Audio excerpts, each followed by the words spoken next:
Welcome. Hey. I wanted to get my Space 1999 then and go like this. You're good, John. Welcome, everyone. Thank you very much for joining us, everyone.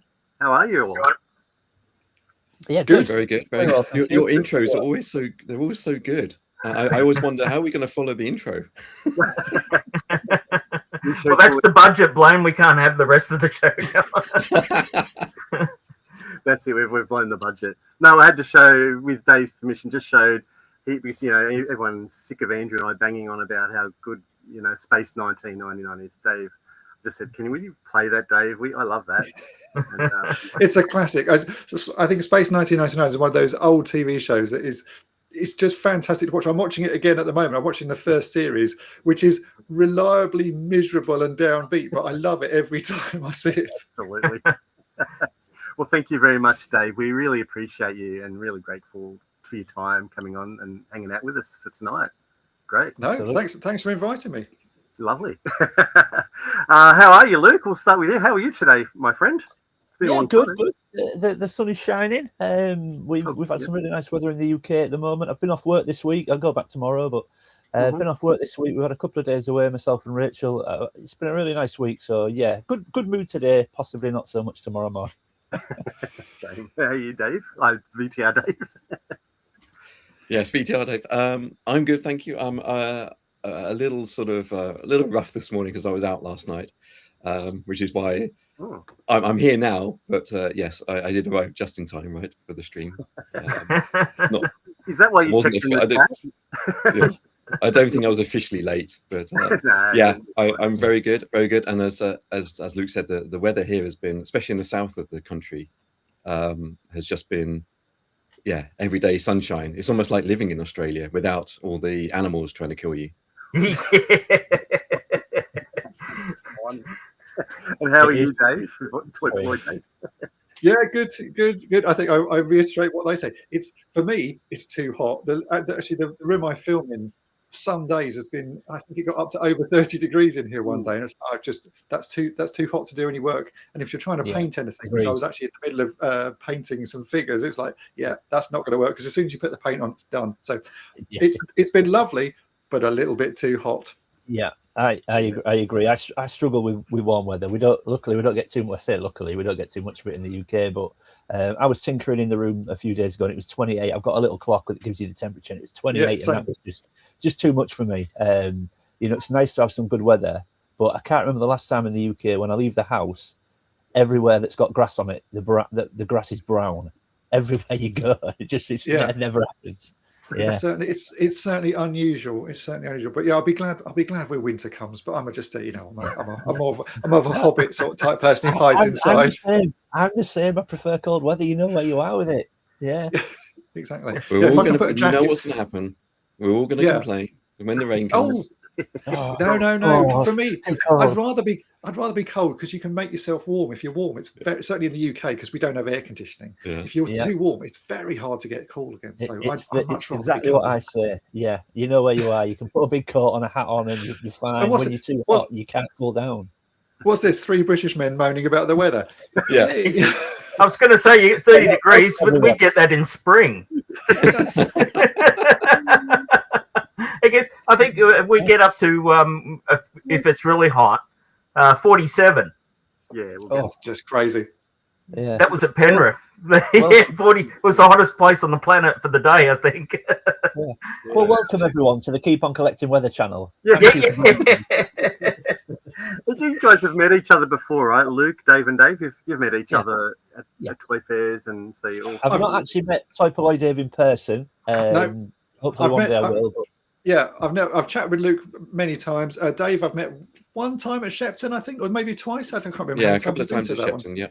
Yeah, so we've met in person a couple of times, but but I chat with lots of people all around. So at some point we will all meet up. I'm sure we will. Yeah, that'd be good. All right, we're just going to go through the chat and just see who is joining us. We've got first up, there's T. Good morning. Hey, well, good evening. Yeah, that's very true. We've got Stu, University. Good morning. Oh no, not that. Oh, we're starting that early now. To be fair, I think he owes us a few to Stu. We've got Zoe here. Oh, look at Zoe. Morning, Zoe. Right. Poor guy. Stu got some grief on Friday, bless him. Am I pronouncing that right? Is it Zoe or Zoe? Zoe. Yeah, Zoe. Yeah. Zoe. Yeah. I'm Australian. I can't really get it right. Universal Toy Collector. Oh, yeah. Hang on. Not gang on. Yeah. I thought that was a bit strange. We've got Checkademu Wayne. He's very interested in. Got a question for you too. I've kind of reached out to a couple of guys as well, Dave, and that they're very excited to know that you're coming on. And I said, "Oh, do you have any question for Dave?" And yep. So they've got a couple of questions. So if we get around to it, we'll hopefully we'll give it to and see how it is. And he's asking now, how is London? How is London? Is that where you guys are? No, don't live in London for me. So again, just so you know, there was a group of people went to London yesterday. Oh right. Oh, was there? Like there was a toy fair in London, wasn't it? Yeah, to give you a tiny bit of context. So Stu and a few friends met up in London, and on Friday night on ZSR, Stu got a little bit of grief because a few people didn't know about the meetup. A few people did. So bless him, Stu got a bit of a grief about not inviting everybody. And it was a bit of a standing joke. So that's what some of these references will be about. Oh, okay. Yeah. But bless him, Stu handled it well. He got some grief. I bet he. Hello, Mrs. T. I love it. I love how her little thumbnail there is Mr. T. I love it. London was a great day out, says Stu. Good. London was busy and hot, but great fun, says Des. Yep. I think Andrea, is that Andrea? Oh, is that Mrs. T? Yes, that's right. Yeah. I'm still getting to know some of the people over there in England. We're going to get rid of that one. Jules is here. Hello, Jules. G'day, Jules. Jules is a regular viewer. Loves following us. Thank you very much, Jules. Got Plastic Power. Hello. G'day. Welcome. Just going through, everyone's just saying hello to each other. We've got Michael Phelan. We'll miss that monster size toy fair. There was a nice vintage eagle there. Wow. Yeah, they're a little bit hard. I wonder if it was complete. They're quite hard to find out here. What's monster size? Is that an Australian thing or? So there was this weekend. There was the monster size toy fair down in Melbourne, and so obviously we're in Sydney, Dave. So bit of a trip to get down there, but yeah, due to circumstances, I couldn't get down there. So it's the way it goes. So it's a yearly event. So it's massive. I think there's 500 odd tables of predominantly vintage toys, vintage and modern toys. We've found recently that a lot of fairs are having a lot of cards. Cards are sort of making a big impact. Yeah, the local ones, yeah. The fairs, and the toys are getting a little bit watered out of a lot of our fairs at the moment.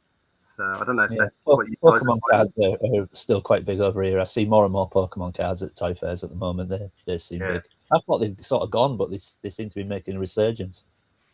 Yeah. Is that what you got finding, Dave, as well? Like, it's not cars, it's Hot Wheels is what I see. There are there's toy fairs you see like tables and tables of Hot Wheels, and I'm not much of a collector of it, but it's just like it's all new stuff. It's not vintage. It's just new Hot Wheels.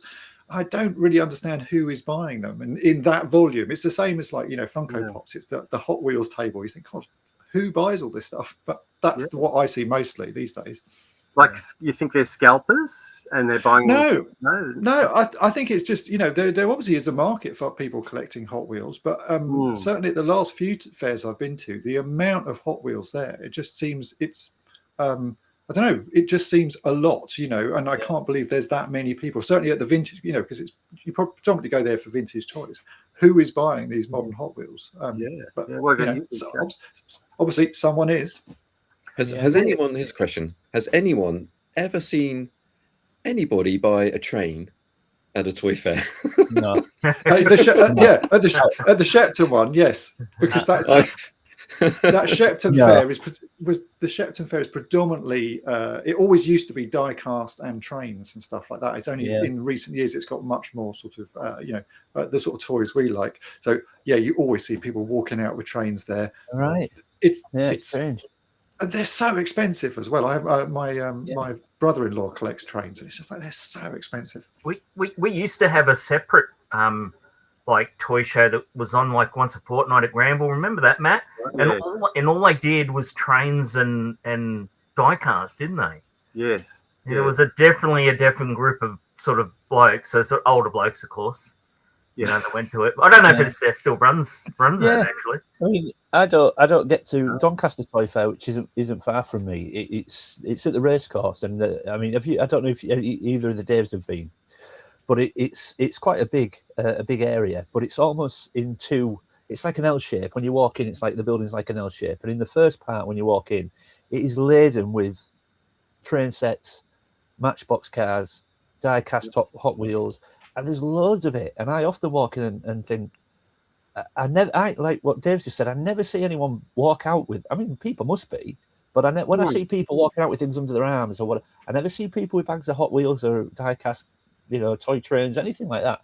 And then you get round the corner into the second section, and that's sort of the stuff that we would all, go for. But there's so much of it. Yeah. But to be honest, I like, that's why I started going to the fair in Shepton. I've been going to that one for years, and it always used to, it was, I think it was always called the Toy and Train Collectors Fair. I think it's now, the Giant Toy Fair or whatever it's called. But I used to like it because those sorts of people, they would, wherever they got their train collections from, they would buy bulk off, estate sales and all of that. And there's generally be a little box in the corner of the stuff they didn't know what it was worth.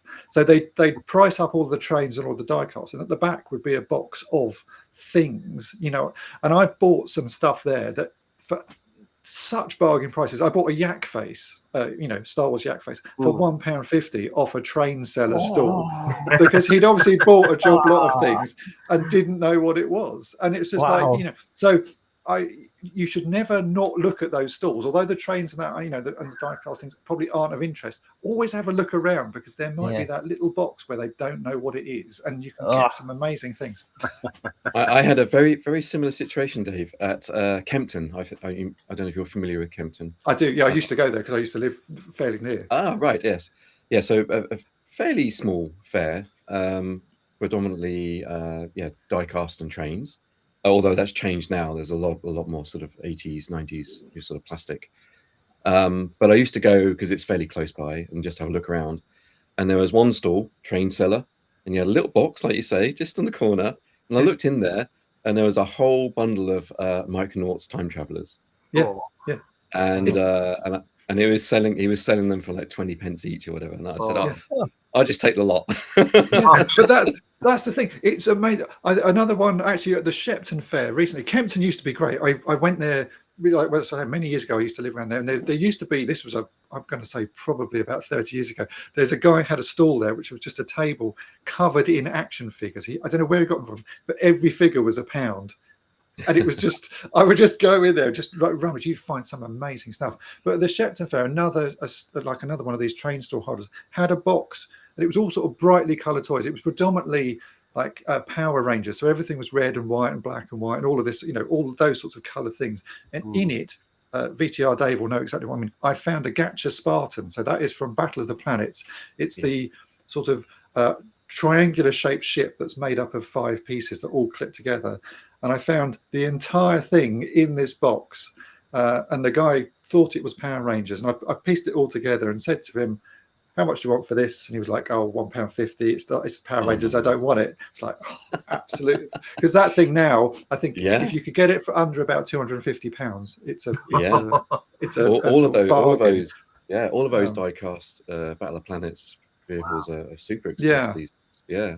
But as I say, even at the Shepton Fair, still, if there's a train seller there or anything like that, always have a look on their stall. It doesn't matter if the bulk of it doesn't interest you. Chances are there is something hidden there that will be well worth looking at. That's a good tip, everyone.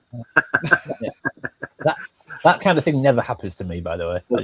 Oh, it will do.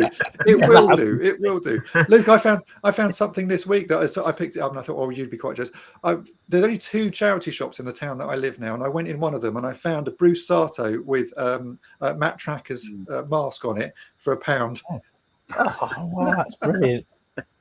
Yeah, I never see anything like that in our charity shops. Nothing. Yeah, it's like car boots. I never have any luck with the car boots around my way. You know, except they know what once, they've got now, don't they? Once, and I was rummaging through this box, and I spotted this little black bike. Yeah. I didn't know what it was. I just thought that looks interesting. I kind of looked at it a bit. Yeah, and I said to the guy, "How much do you want for that?" And he just looked at me. 50 pence. So I thought, 50 pence. I might as well just take this black bike. Took it home, and got the magnifying glass out, having a look for the label LGN. And it's like, oh my word, I know. A little bit more research. Yes, it's the Street Hawk, LGN Street Hawk bike. Brilliant. Complete, working. It has the battery and it lights up. And I 50 pence. That's the only time ever at a car boot that I've picked up anything worth keeping. Well, I won't want to. I have to say, I don't go to many car boots now, but when I used to live in London, there was a car boot sale sort of a 10-minute walk away. And I went one time, and this was sort of, I guess, when I was really sort of trying to finish off my G1 Transformers collection. And I found a Jetfire there for 50p. And I was like, oh, that's brilliant. You know, I was really, really chuffed. It didn't have any of the weapons, but it was, you know, the figure for 50p. And then I walked up to this. Figure on its own, yeah. Exactly. I was like, oh, that's just amazing. I walked up to this stall, and there was a guy rummaging through one of those plastic crates. And I could see it was G1 Transformers, and he picked out a couple and sort of paid for them. And I just went up and said to them, I think it was a sort of fairly youngish boy with it. I said, how much do you want for the whole box? And it was a big box for it. He goes, £10. Yep. So I just gave him £10 and came home with this ginormous box of G1 Transformers. And as I was walking out, someone else goes, oh, you like Transformers? I've got a whole load of these at home. Give us a call and you come round to my house and buy them. So next day I went to I can't remember even where it was. It wasn't that far away. It's like Watford or something like that. And came back with even more Transformers and Star Wars stuff just from someone seeing me walking out of a car boot with them. Wow. That hasn't happened. You know, that was years ago. Nothing like that has happened since. But it's just like, you just think, oh my God, this is just amazing. Wow. Because everyone knows what everything's worth these days, don't they? You know. Oh, definitely. You know, I think at Carboos, I think the cheapest Star Wars figure I've ever bought, I paid 2p for an Admiral Akbar. And I don't think you would ever do that now. That is, you know, people know anything Star Wars. It's like, oh, that's, you know, even if it's not worth anything, people will charge you money for it. So. Well, I was just going to say that's the thing. I mean, we have a few pretty large car boots where we are, but I never find anything. I always have a quick. I say that actually, I did find something not long ago, but not Star Wars related. And there's a guy, the same guy's always there, huge table of toys. It's always the same guy, and I never find anything on there. But he had. Listen, I'm going back a while back now. He had a Power of the Force Boba Fett, so not the expensive one, the 90s one. Yeah. Loose, but I'm a Boba Fett fan. I picked it up. No accessories, no backpack, no gun, no nothing. Power of the Force 2, obviously not particularly desirable either, the 90s version. And I just said to him, how much for your Boba Fett, mate? Thinking he's going to say 50p or whatever. And he said, oh, £8. I was like, what? What? There's no accessories. There's no nothing with it. But you know it's Boba Fett, innit? You know how it works. Right, yeah, I'll leave that. Thanks, mate. The Boba Fett tax, that's what it is. Yeah, well, it is. But a Boba Fett with no accessories and from the 90s line, not particularly. You can get a carded one for like 10 to 12 quid. But yeah, so but people know what they've got, and even like charity shops now, they sell online. Charity shops are selling on eBay. Yeah, some do. Yeah, I mean, I volunteer. I got a big one here in where I live, and I volunteer there so I can sort of like catch things before they go on the shelf. Yeah, well, this is it.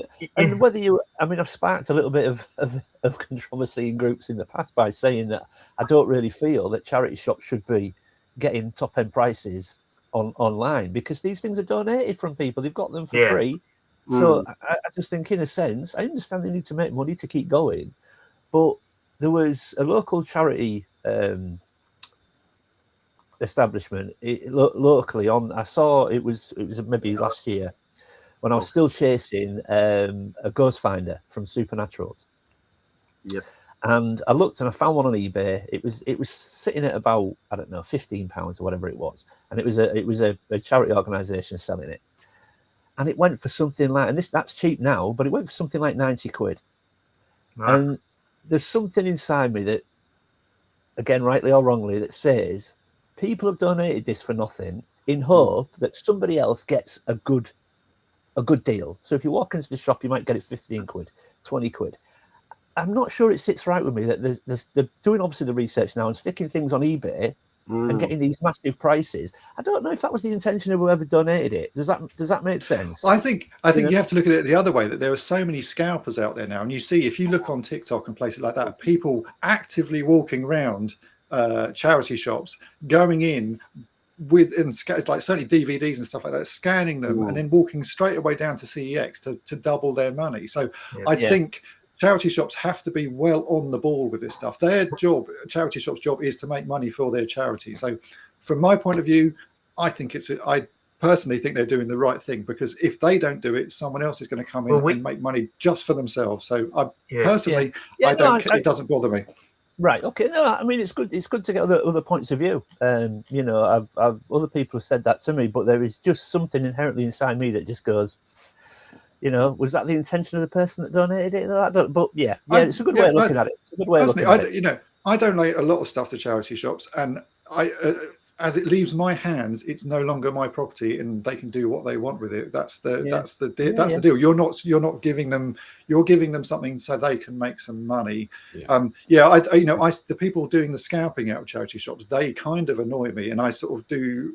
You know, I know sometimes I've been in charity shops and bought things, and they've sold them for very cheap, and I will give them more because I don't like to. I think, you know, I know they can make more money for it, so I'll actually give them more money than they are asking for it, just because it feels wrong to take something at such a sort of bargain price. Toy Fair, totally different matter, because the Toy Fair people should know their business. But at charity shops, I think you do have to give them some leeway. Well, the one I volunteer at, they were just all sort of older people doing it, and they don't have time or the skill to look up. And they get so much stuff. It's just incredible. And a lot of it goes in the bin sometimes. It's a real shame. But we have all these antique stores that come up from further down south. And I was speaking to one. He turned up in his $500,000 Mercedes. And, you know, and they come up here and go, oh, we come up here to get this stuff. He goes, I got a cup here for 50 cents. It was a duck thing. I said, oh, yeah. And he goes, I sold it for $6,000. I said, what? Wow. He said, because it's just so much stuff they get, and it's like the other day I was doing it, and I only got it for, I gave him $1, but that turned up. Nice. So I gave him $1, and I had that's another which goes to Toy Polloi, Dave, because it had the little Thunderbird 4 in it. I mean, it's in rough shape, but one of the things is a big chunk out of it. Now, right. Now, to Dave, would you repair that, or would you leave it? It depends. Is that a rare toy? You know, I don't know much about. I don't think they're not that rare, are they, Matt? But it's just not really. It's the dinky one. Right. So, but it's got a big chunk out of the pod. Yeah, as you can see. So would the guys would you repair that, or would you just leave it as is because that's how it is, sort of thing? It's all of those things is totally up to you. I always say this to people: if you want to do it, do it. It's not, you know, if it only costs you $1 or something like that, then you know you will get more than $1 worth of fun out of fixing it up, and that's the point of these things. If you can get far more fun out of it by fixing it up, do it. You know, if it's rare and it's something that you'll never see again, you know, I would sort of be inclined to leave it. But if you bought it for next to nothing, just enjoy it, have the fun, do what you want with it. It's yours to enjoy. Yep. Yeah, well, they're not rare. I mean, these came out from your neck of the woods, and we see quite a lot of them. It's quite a lot. Yeah. I mean, they must have made 1 million of them in the day, But I'm sure, yeah. There are some things that if there's lots of them, I just wouldn't worry about it. Just have fun with it. That's the point of toys. Still, for me, is have fun with it. And I fix up some rare toys just because I like the challenge. The challenge, and it doesn't matter that it's rare to me. I just want the fun of it. The fun of the process.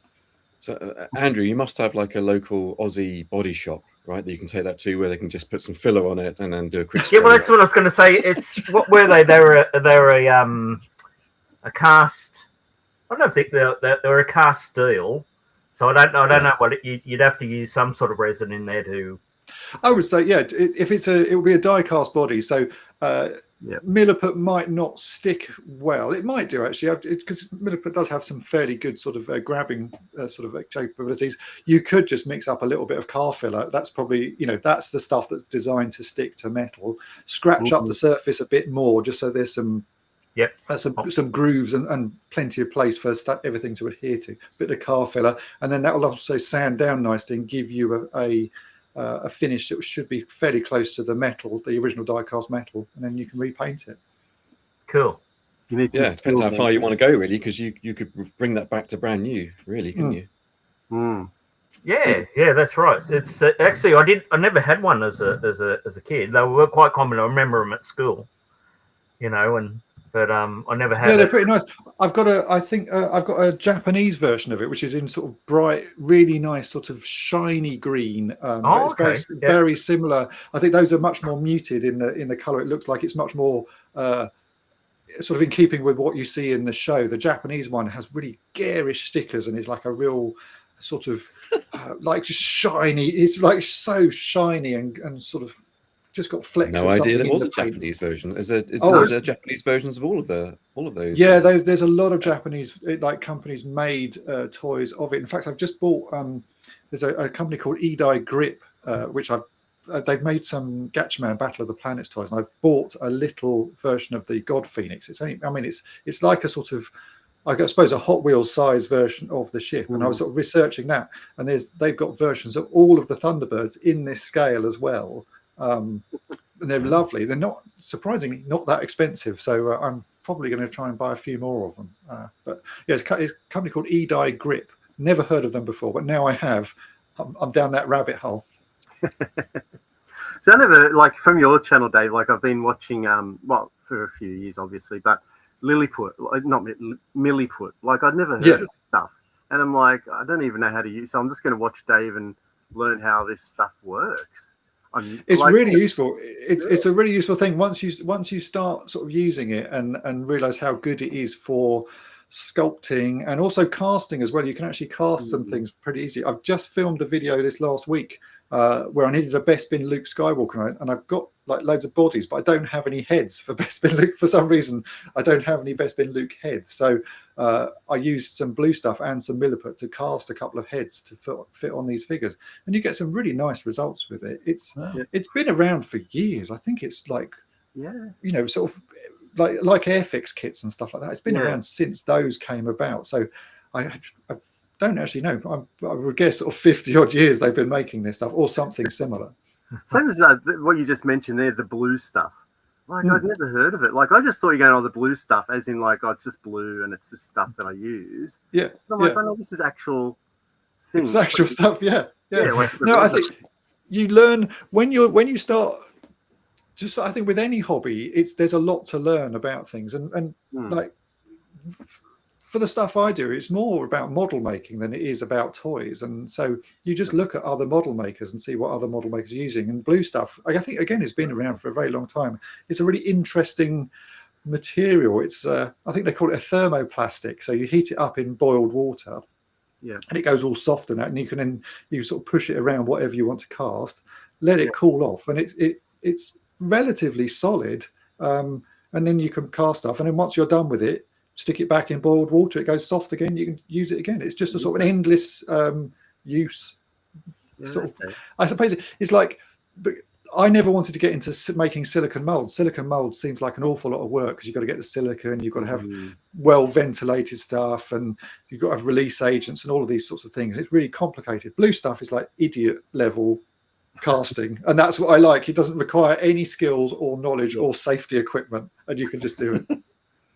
It seems like there was some glues that you were using. I was watching the Blue Thunder one recently because my Blue Thunder isn't like, it's got a bit of damage. I went, oh, funny enough, this is Dave's. Dave's had the little end bits near the tail like chopped off. And I went, oh, okay, I can sort of try and carve something out and fix that with, you know, like, you got a bit of perspex. I think you had some blue perspex or black perspex. So I thought, yeah, it's. I think I can't remember how I did mine. I think it was probably most likely just some sort of styrene sheet, because that's generally what I use, like 2 millimeter thick styrene sheet or something. And then that Blue Thunder toy works well with plastic weld. There's a plastic weld, I think, confuses a lot of people. Plastic weld is not a glue. It's sort of literally. You're right. It's and I think that's what people could think. Oh, it's a glue, so it will work with everything. It doesn't. I'm glad you've said that, Dave, because it confuses me. I often look at your videos and think, I'm going to try plastic weld, but it don't work with everything, does it? No. It's very specific to what sort of plastic it works with, and because it essentially melts the surface, and when you push bits together, it fuses it back together, so it really is welding as opposed to gluing. Is that the best? Because with glues, I noticed with the older toys, normal super glues and that aren't sticking to it. It isn't making that contact. I mean, just recently, I picked up this, and it was broken, and this is the Gargoyles Castle. Right. Yeah, I picked the Gargoyles Castle up, but on the other side of the drawbridge, it's got the rails. Yeah. Which are broken, but they're there to glue back on now. Yeah. And I noticed with the G.I. Joe stuff I got, I'm just having trouble to find a good super glue to use. I mean, what do you really recommend on sort of older plastics? It's VTR Dave will know the same. It's the same problem. There are some plastics that don't like gluing. That's the thing. They're sort of more like, I suppose, nylon-y type things that have a fair amount of flex to them, and there are very, to be honest, there's very few glues that actually make any sort of difference on those. Often you will have to pin things as well, so drill holes in stuff and put some extra support inside it, because the glue will never be strong enough to actually hold those pieces together. Some plastics are great. Some plastics will glue fine.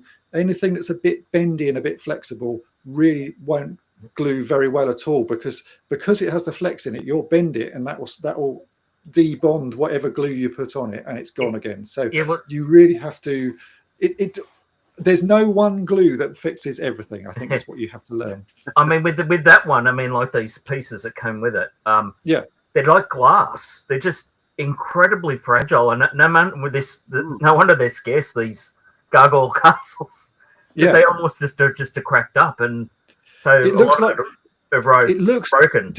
Does that have a sort of a bronzy effect to it? Has it got? It's got. Does it look like it's got like flecks of metal in it, or it looks like it's got flecks of something? Yeah, it's sort of like a goldy, bronzy. Yeah, so that will be suffering from what a lot of people call gold plastic syndrome. It doesn't just affect gold plastic, but it affects plastics that have other pigments and elements in them, and they get incredibly brittle. In fact, I filmed a video not that long ago on supernaturals, which you just going to mention that. And supernatural, certainly there's a couple of those that are incredibly susceptible to the gold snake guy. I can't remember his name. Is he called Snake Bite or something like that? Snake Bite, so the paint's affected the plastic, you say? No, it's the way the plastic's made. It's what's mixed into it. They mix things. Yeah, that guy there. He's usually missing arms. They usually snap off, and because it's so brittle. And there are lots of transformers, sort of G2 era transformers that had that sort of gold plastic, but it's not just gold plastic. There are some blue plastics as well. There are some bronze plastic. There are silver plastics. If you ever have battle armor He-Man, so the one that you hit his chest and the armor rolls over, the silver plastic that's used on his body has the same problem, and you often see those guys just completely cracked to pieces. And there's not really a lot you can do to you can glue them back together, but then never touch them, because they'll just break in another way. They are almost beyond repair. Just fix it and look at it. Don't touch it. It's weird, isn't it? Because if you're working with, say, wood or metals, there are very well known ways of fusing those pieces together and fixing them. Plastic is just a pain in the butt to work with. Yes.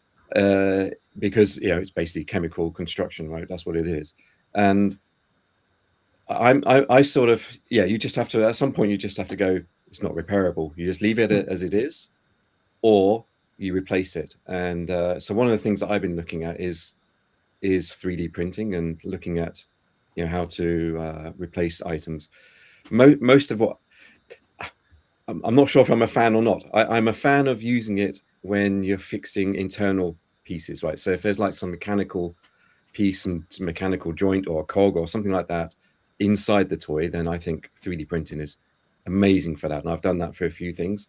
In fact, I got a video that I recorded. I haven't edited. It's been sat on my laptop drive now for about a year, where I fixed those big Shogun Warriors. Yeah. A guy came up to me at a toy fair, said, a dealer, actually, I know him quite well. Oh, I've got a Shogun Warrior, but the leg's broken at the knee joint, which is quite common. So I actually designed a 3D component that fits inside the shin and the thigh. Well, actually, what I was going to do was I was just going to find a tube. I'll go down to the local shop. I'll find a tube of the right size. Of course, in the UK, you can't find anything anymore. I could not find anything that would be a fix. And as I was in the shop, I'm going, Dave, you've got a 3D printer. You can print what the hell you like. What are you doing? So I went home, fired up the designer, which I'm still learning how to do 3D modeling, and designed a custom piece that fitted inside the Shogun, and it did a perfect job. Gave it back to the guy, and he was super happy. So I think for internal stuff like that, for me, I think that's the way forward. For kind of external facing stuff, I'm not so sure yet. I think as 3D printing gets better and better, that will be more of an option in the future. But I like that because I know Dave, you like using the styrene and you're doing all the handcrafting. I love all that. Love using my hands, but there's something about designing a model and then people can just reuse it and recreate exactly what you've created. I love that idea. Not everybody has a 3D printer, of course, but I do love the idea that you can design it and come up with a fix, and then somebody else can just print it, and they come up with exactly what you've done. No, I think I totally agree. I still get people asking me, why don't I 3D print? In fact, I've had 2 messages this week saying, why don't you 3D print stuff? And I'm not against it. And I think there's definitely a use for it. But I've always been I like using my hands to repair stuff and showing people that you can do it without hopefully without expensive equipment and just some ingenuity. That's always been my thing, but I'm totally not against it. If you want, if you have a 3D printer, brilliant. They are very useful. I have to say though, I've got a few 3D printed parts for things, and I was looking at something recently, and the part had only been on there for about a year, and it's already failed. The prints are, I think they also have their limitations, and they have their lifespan.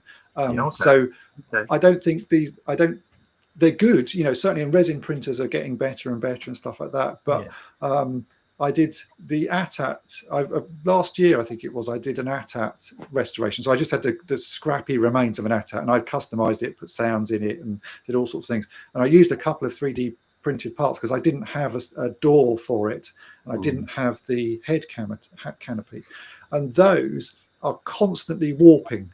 So they are resin prints, and I put them on the toy, and the door, every sort of 3 or 4 months, I have to take it out, put it in some boiled water, and flatten it out again because it is bowing inwards. So again, it's good because it's plastics, right? And that's the thing now in the 3D printing world.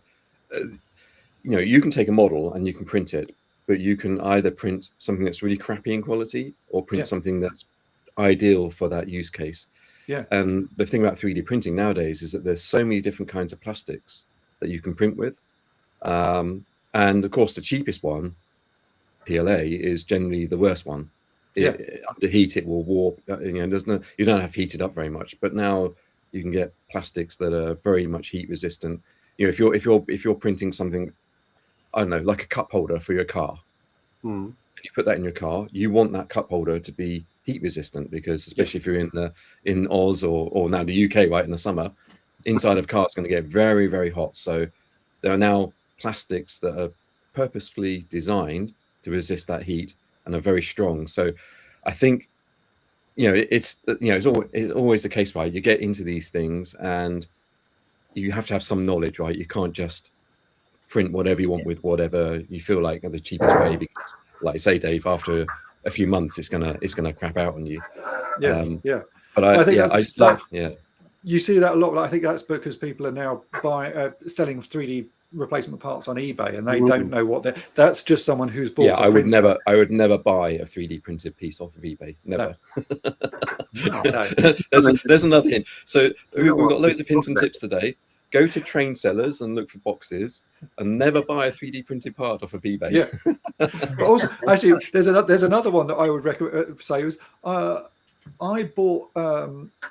I repaired a Darth Vader TIE fighter. I did a sort of custom Darth Vader TIE fighter a few years ago, and it didn't have any of its wing stickers, and I couldn't be bothered to print the stickers myself because it was all black. It's all lots of black, and I didn't have much black ink in my printer at the time. So I bought some replacement wing stickers off eBay, stuck those on, did my customization. Then I did some custom stickers myself just to add battle damage to it. And that's been up in my loft for 2 years. And I brought it down recently, and my stickers look fantastic. The wing stickers that I bought off eBay are bright red. I don't know whoever printed them. I don't know what they printed them with, but this thing, it actually looks quite amazing because it's a really weird looking Darth Vader TIE fighter now, but the stickers are awful. And those came off eBay. I thought, I can't be able to print them. I'll buy them. And I shouldn't have done. Can I just sort of add a tiny bit to that? I'm sort of going back a little bit. I know you're very humble. I'm sorry, Toy Polloi Dave. Now I know you're very humble when it comes to your repairs, and you said earlier that you like to do things with your hands rather than 3D printed stuff. But what I'm always quite impressed with is you seem to be able to fashion anything via milliput or styrene. Some of the things you sort of remake, if you like. I'm going to try. This is what it looks. I found a picture of what it looks like. I'm going to try and make it with styrene. I think there has to be. I'm fanboying a bit now, I guess. There has to be a certain amount of natural talent to this, though, because you make things with styrene and milliput. There's no way I could do. Do you know what I mean? I think you could. That's what I think. That's what I try. I've had a go at things. I'm like, it's just a mess. It's just a hot mess of stuff. The Bengali that you repaired for me, it was his finger, so intricate and so. And you pinned it, and I mean, I don't even know how you managed to get a pin in. It was that small, and then you fashioned the finger and painted it. And if somebody had sold that to me, I'd have looked at that and gone, perfect. As in, I wouldn't have known there was a repair. I had a little go at fashioning a finger before I spoke to you about that, and I was like, it just looks like a thumb. He just looks like he's got another big thumb on the other side of his finger. I was like, I can't do it. I think there's certainly practice involved. I've been doing this a long time, so I know I do know what I'm doing. But I think it is just. I think anyone can do it. I really do believe anyone can do it. You just have to have a go. And this is what I say to people as well. It doesn't have to be perfect. What you make doesn't have to be perfect, and your fix doesn't have to be perfect. As long as you've enjoyed doing it and you're happy with the result, or that's the whole point of it for me. I want my videos to be inspirational to people, just to have a go at doing this stuff, and it doesn't have to be. I'm showing you the process of how I do it, and some of the stuff I do, I look back on it and just think, oh, that's actually pretty awful. I will look back on my things a year later and see, and I think, oh yeah, that's just, I wouldn't do it like that now. I would do it differently. But I had fun at the time doing it, and that is the important thing. So, I don't want people to be put off that they think I've got skills they don't have. I think anyone can learn this. I've not, I don't have very good eyesight. I've got quite shaky hands. I'm getting quite old, so I've got quite shaky hands. I find painting quite hard these days, like doing, getting things. But you can still do it. It's just keep practicing. Is all I say to people. Have a go, and have a go. Really, don't be put off. Always have a go. Yeah. See, that's the thing. To use a term that a lot of kids use now. I mean, I've repaired and restored things from both Dave's videos so many times. I've managed to save a lot of my toys, but there are some things like the making things out of milliput, whatever it is, that I often rage quit. Now that's a term apparently kids use now. Yes, I rage quit. So I try and do something a couple of times. If I can't do it, it ends up at the other side of the room. And, right. Just a proper rage quit. Well, no, that does happen. You know, I get frustrated with sometimes I'll be doing something or something that I know I can do, and like 3 times in a row, and it's gone horribly wrong, or I've glued my fingers together. It's like, it happens to the best of us. You just have to take a break, walk away, go and do something different, come back the next day, start again. And I did actually a video I filmed this week, which will be along, I think, in sort of September. I showed one of my cock-ups in it, because I was having to paint Best Bin Luke's head. I had to paint the eyes on it. And Dave, you'll know, painting small things is really hard work. Painting the eyes on Star Wars figures is nigh on impossible. I use a pin to put the paint on. And the first one I did looked absolutely dreadful. I mean, it just went so horribly wrong. But I showed it like this is what happens. And it's second time of doing it without the camera in the way. Obviously, makes things a lot easier. I got a pretty reasonable result. But the first one just looked awful, and I'll keep that because it's a memory for me of like it doesn't always work first time. Maybe that would be a good video. Do a video montage of outtakes of Toy Polloi rage quits. Just a good video of it. It doesn't always go right. I think people do enjoy seeing the outtakes. You know, it doesn't always work that first time.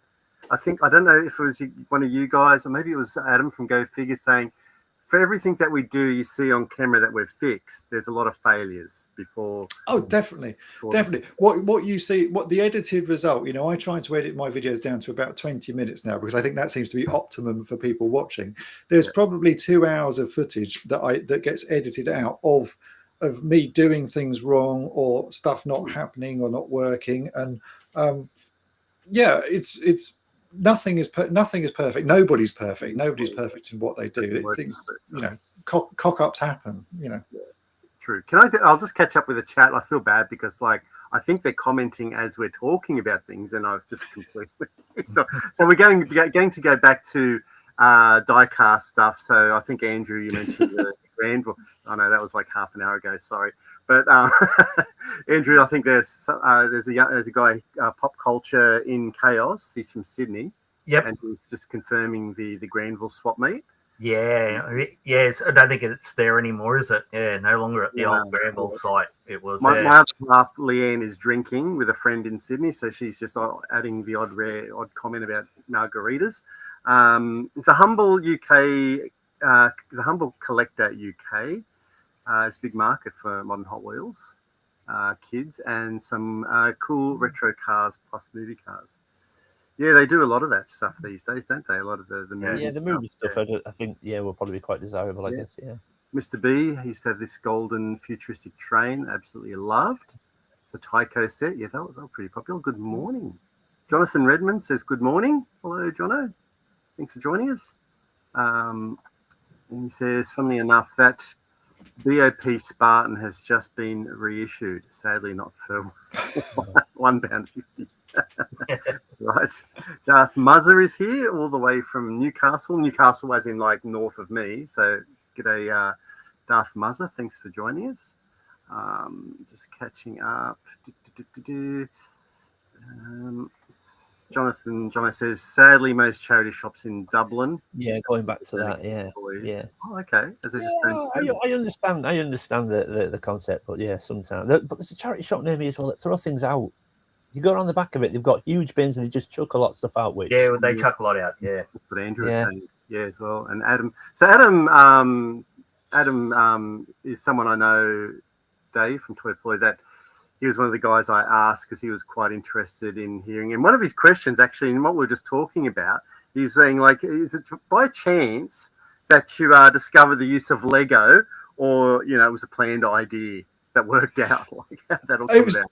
It was totally by chance, actually, because I've been sort of looking at. There's a lot of toys that, you know, have very common repairs, and I bought it was a Star Wars figure I bought which had the head missing, the head detached. I think it was the Biker Scout that I showed in that very first video. And I've been thinking for ages, like, what could you use? And then I don't have much Lego around me. I got a few little sort of bits and bobs, and it literally just occurred to me one day. Oh, actually, those Lego Technic pins are incredibly useful, and so I bought a couple of bits specifically for making that head. So I bought a white brick with a Lego Technic hole in it, and a sort of couple of Technic pins, and it just.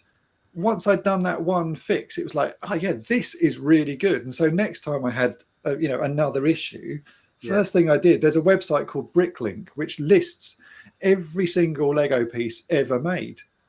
Okay. So all I did was I sort of went to the Bricklink site thinking, well, this is what I need to fix. Is there a part that is similar? And lo and behold, after a lot of scrolling through the Technic section and all of that, I found a couple of pieces. The site gives you the exact number of that piece, because every Lego piece, that's the other good thing, every Lego piece has a number assigned to it. So all you do is then search for that number. I generally search on eBay for that Lego number.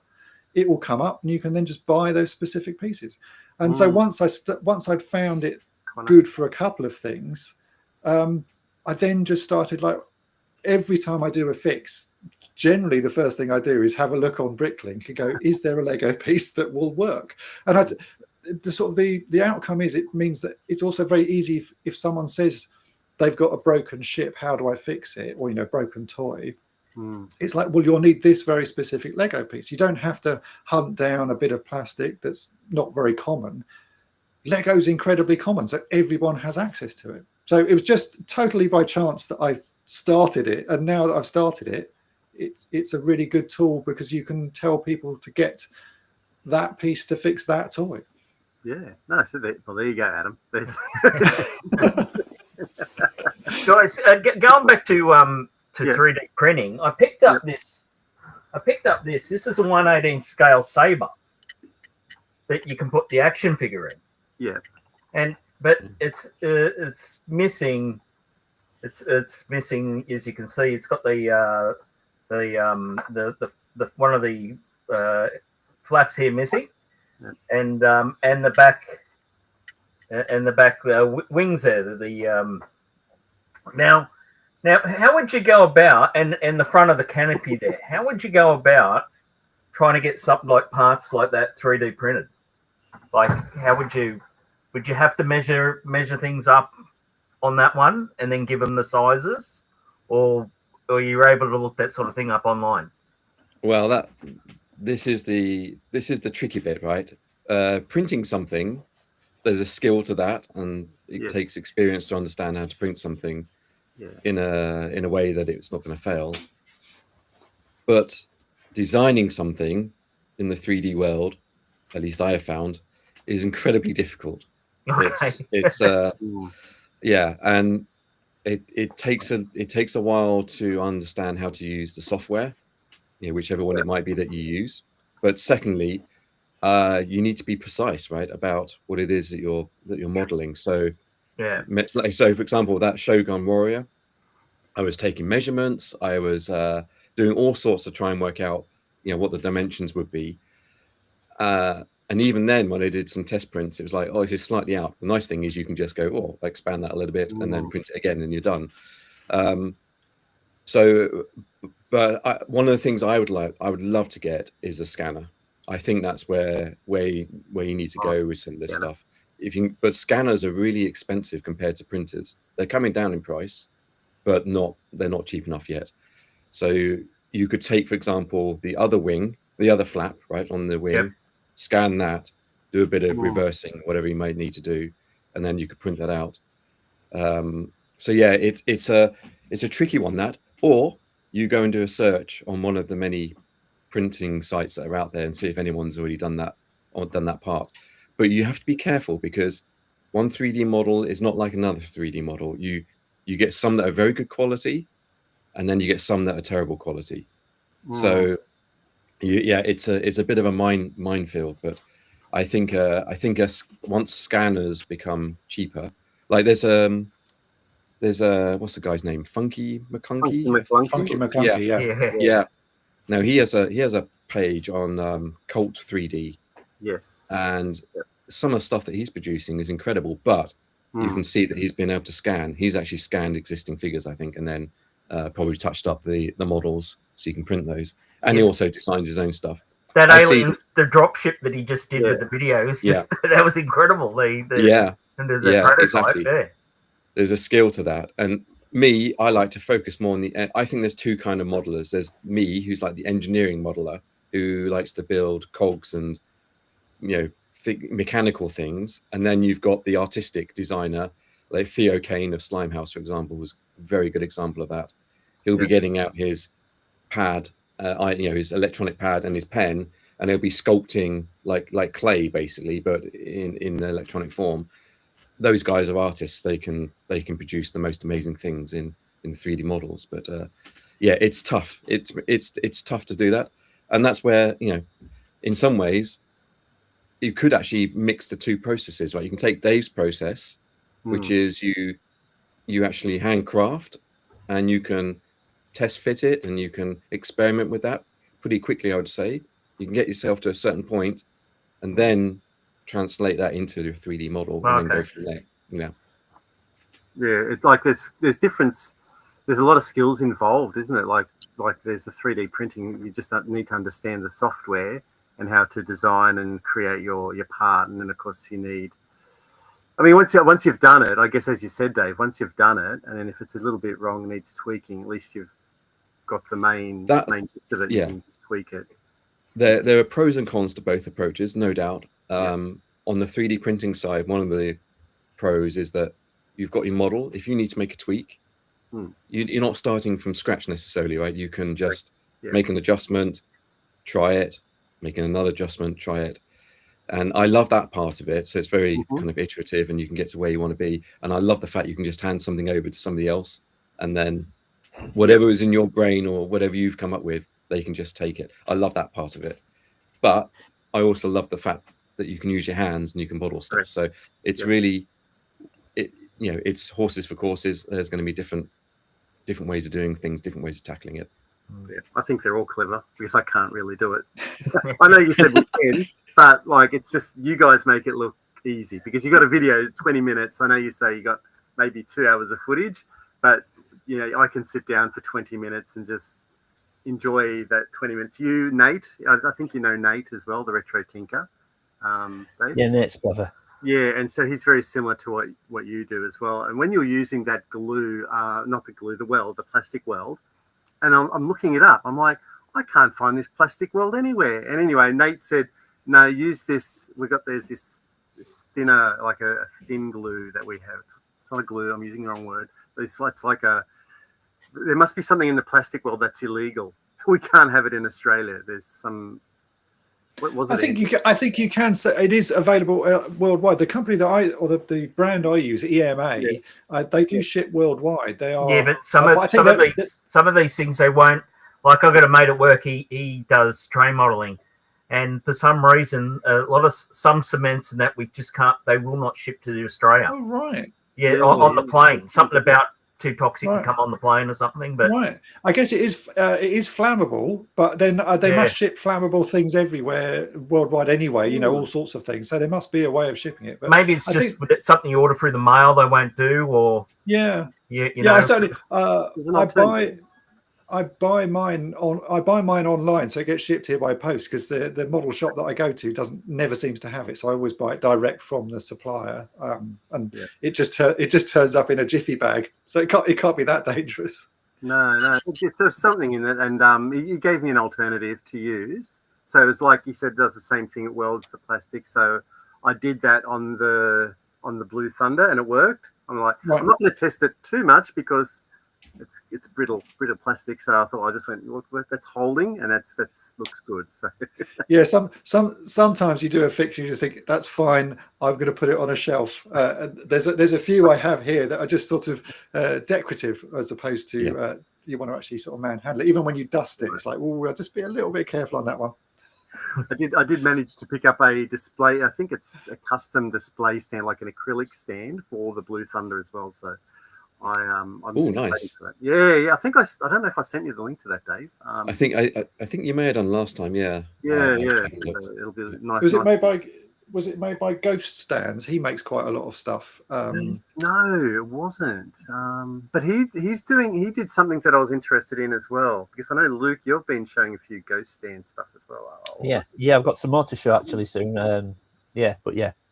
Oh, it was for the Dino Riders Quetzalcoatlus. He's done a little stand for the dinosaur and the rider from Ghost Stands. So I'll look at that at a later stage. Yeah, he said he's sent me a few bits recently. I got some because I think he's seen my Megatron repair, because Megatron always has a broken shoulder joint, and he's got a little. I have it here. He's got a little replacement part for repairing the tiny broken shoulder bit. So you have to cut out a square of the arm, and that's a sort of replacement piece. So that is a 3D print as well. Just that was. Just hold that up again, Dave. Sorry. Oh, I can just about show you. Will it focus on it? There we go. So the G1 Megatron, the arms do tend to snap off. So that's just a tiny little replacement piece with the pip on it that you screw into. Yeah. And I think the idea with that is you actually cut out a square chunk of the original arm and glue that in place. Possibly needs a bit of support on the back of it, and then that you would be able to use, a chrome pen or something to try and get it to match the original. But they're useful pieces. So yeah, he's got quite a lot of stuff he's doing at the moment for that, as well as the stands for his ships. Yeah.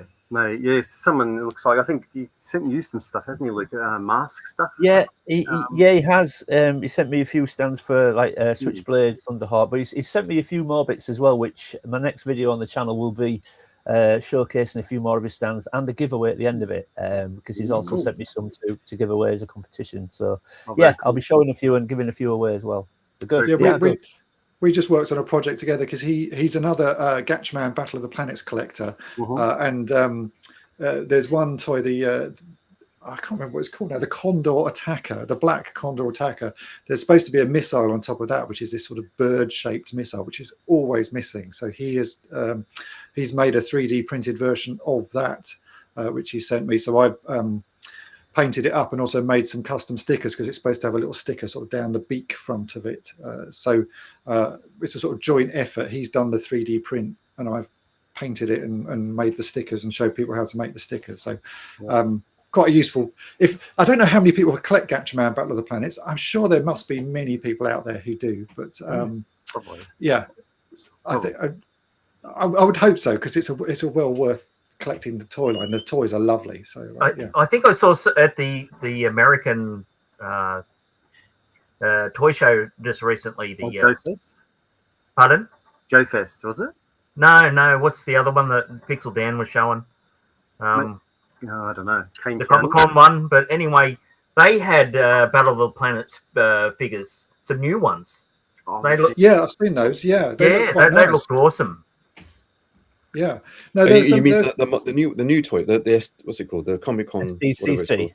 Yeah. I can't remember the name of the company that's making those, but aren't they making like Knight Rider ones as well, and like Magnum and things like that? They've got a whole range of sort of. I assume they're Factory Entertainment, isn't it, Matt? Factory Entertainment. Yeah. I think because we've ordered the Vipers, right? And then they show the Cylon Raider and then what was the helicopter one? Airwolf. Airwolf. Yeah. Going, oh gosh, I'm gonna go broke here. There's some good stuff out there. In fact, I bought a toy recently, actually, and my friend Jeremy at Tokyo Toy Banzai sent me a carded version of it, which is a Gatchaman thing, which is this. This is Princess, so Jun the Swan, but this is in like we have, in the UK we had Cindy. In Japan they have. Sorry, in America you've got Barbie and stuff. In Japan they have Licca, which is their sort of doll of choice, which has been going for absolutely years and years. This is like a limited edition version of June the Swan in the Gatchman outfit. It's really nice. I've got a loose one, but he managed to find me a carded, it's a boxed version of it. So a really nice sort of item. I think it's from about sort of early 2000s, something like that. Okay. 2000. I'm just looking on the back. 2010. So not hugely old, but a nice little collectible. Yeah. It's what Takara told me. Yeah. Yes, it's they do a lot of nice stuff. So yeah, that's a new addition to my collection. Because you go to Japan every now and then too, don't you, Dave? Like I try to go like almost every year. This year we haven't, because we moved house, at the beginning of the year, so that's been quite an expense. But I'm still buying toys from Japan because there's a lot of good stuff to be had. So even though I'm not there, things keep arriving that I've been buying that I wouldn't see here. In fact, this week's video was a toy that I've been wanting for years. I imagine VTR Dave would like one of these. This is the big Die X from Starfleet. Yeah. What size? Is that the Mattel or Bandai one? Is it?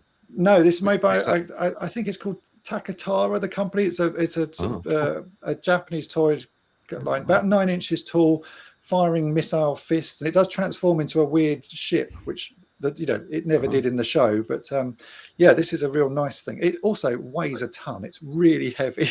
So it's metal. I've always wanted the big Die X. I love Starfleet, and the big Die X and the X-Bomb have been sort of things that I've coveted for many a year. So this is a recent purchase. Lovely, just a nice Japanese weird toy. But it's really even holding it up like this, it's really heavy. It's the sort of thing, if as a child, if you hit someone with this, they would know that they were hit with it. It's called a sister killer. Yes. That's beautiful, though. That is nice. What's about 6-7 inches? I think. I think it's about 9 inches tall. It looks pretty big then. It's a pretty big thing. So that's a nice sort of recent toy purchase. But so if I was going to Japan, I would have hunted one down. But as I haven't, I bought it online. You have contacts. Yeah. Thanks to Dave's restorating. So is it probably both? Is it both Dave's restoring tutorial videos? I was able to full repair my childhood X-Wing. It even has Toy Polloi custom stickers on it now. Okay. Yeah. Cool. Combination. The blue stuff is idiot level knowledge and skill. Count me in. There was something else I wanted to ask you guys. I know you've probably done videos on it about whitening and bleaching plastics. But like this, I got this JoJo. Was it the Storm Eagle or Storm Shadow, whatever it is? And it's not white; it's a grey color, and it's yellowed. So you can see where the stickers have been. Now, so if you pull it apart and use peroxide, can you do it with coloured plastics? Will it bring it back, or will it just turn it white? You can do. It does work. I have to say, I don't do much de-yellowing at all these days. I just don't bother because it comes back in time. Like all of these things, they degrade, and you can sort of push them back a little bit to being white, but then in time it will come back. So I can't say I bother that much at all. In fact, I've got another toy here that I picked up recently that I'm sure most people would want to de-yellow, but I'm going to leave it as is because it just looks better, like that. It's not going to. That's really yellowed, isn't it? It's funny how the center hasn't yellowed. The center is metal. It's die-cast. It's die-cast metal in the middle. So it's only the legs and the sort of back panels and stuff that are made of plastic. So the core of this is a die-cast metal thing. So I personally, I would just live with it. Is the way I deal with these things. As I've said a lot of times in my videos, wabi-sabi, which is a Japanese term just meaning finding perfection in imperfection, and I think a lot of toys you need to do that with. Just they're not going to last forever, so just enjoy them while they're here. Enjoy what you have. But you can certainly de-yellow colour plastic. Some work better than others. If you try and do blue plastic tends to get a bloom to it and goes a bit white and powdery looking. And because like blue plastic, when it yellows, it goes green. Because you're adding yellow to blue, so it goes a bit green. It can be done, but in all honesty, just live with it. Would be my advice. Does the peroxide degrade the plastic? Does it make it? I don't. I've never noticed that. I've never noticed it degrading the plastic. I think if you leave it in for too long, you can have some issues. And I've certainly seen people put things in peroxide and gone, I've left it for 2 weeks, and then come back and gone, oh, this is just awful. Like it's like, well, why did you leave it for 2 weeks? Same. They need sunglasses to look at it. Yeah. Same with because I use brake fluid for removing paint from toys, and generally, if you leave something in brake fluid, a couple of hours at most is all it needs, because it is dissolving the plastic a bit. But I've seen people, again, I've left it in this for 2 weeks and my toy's all melted. Well, yeah, of course it has, because you've left your toy in something that's not really that good for it. So what do you expect? Here's another tip. Don't use WD-40 on your toys, please. Okay. I do often, and I've never had issues. Don't. It's not the right thing to use on plastic. It will also just degrade the plastic.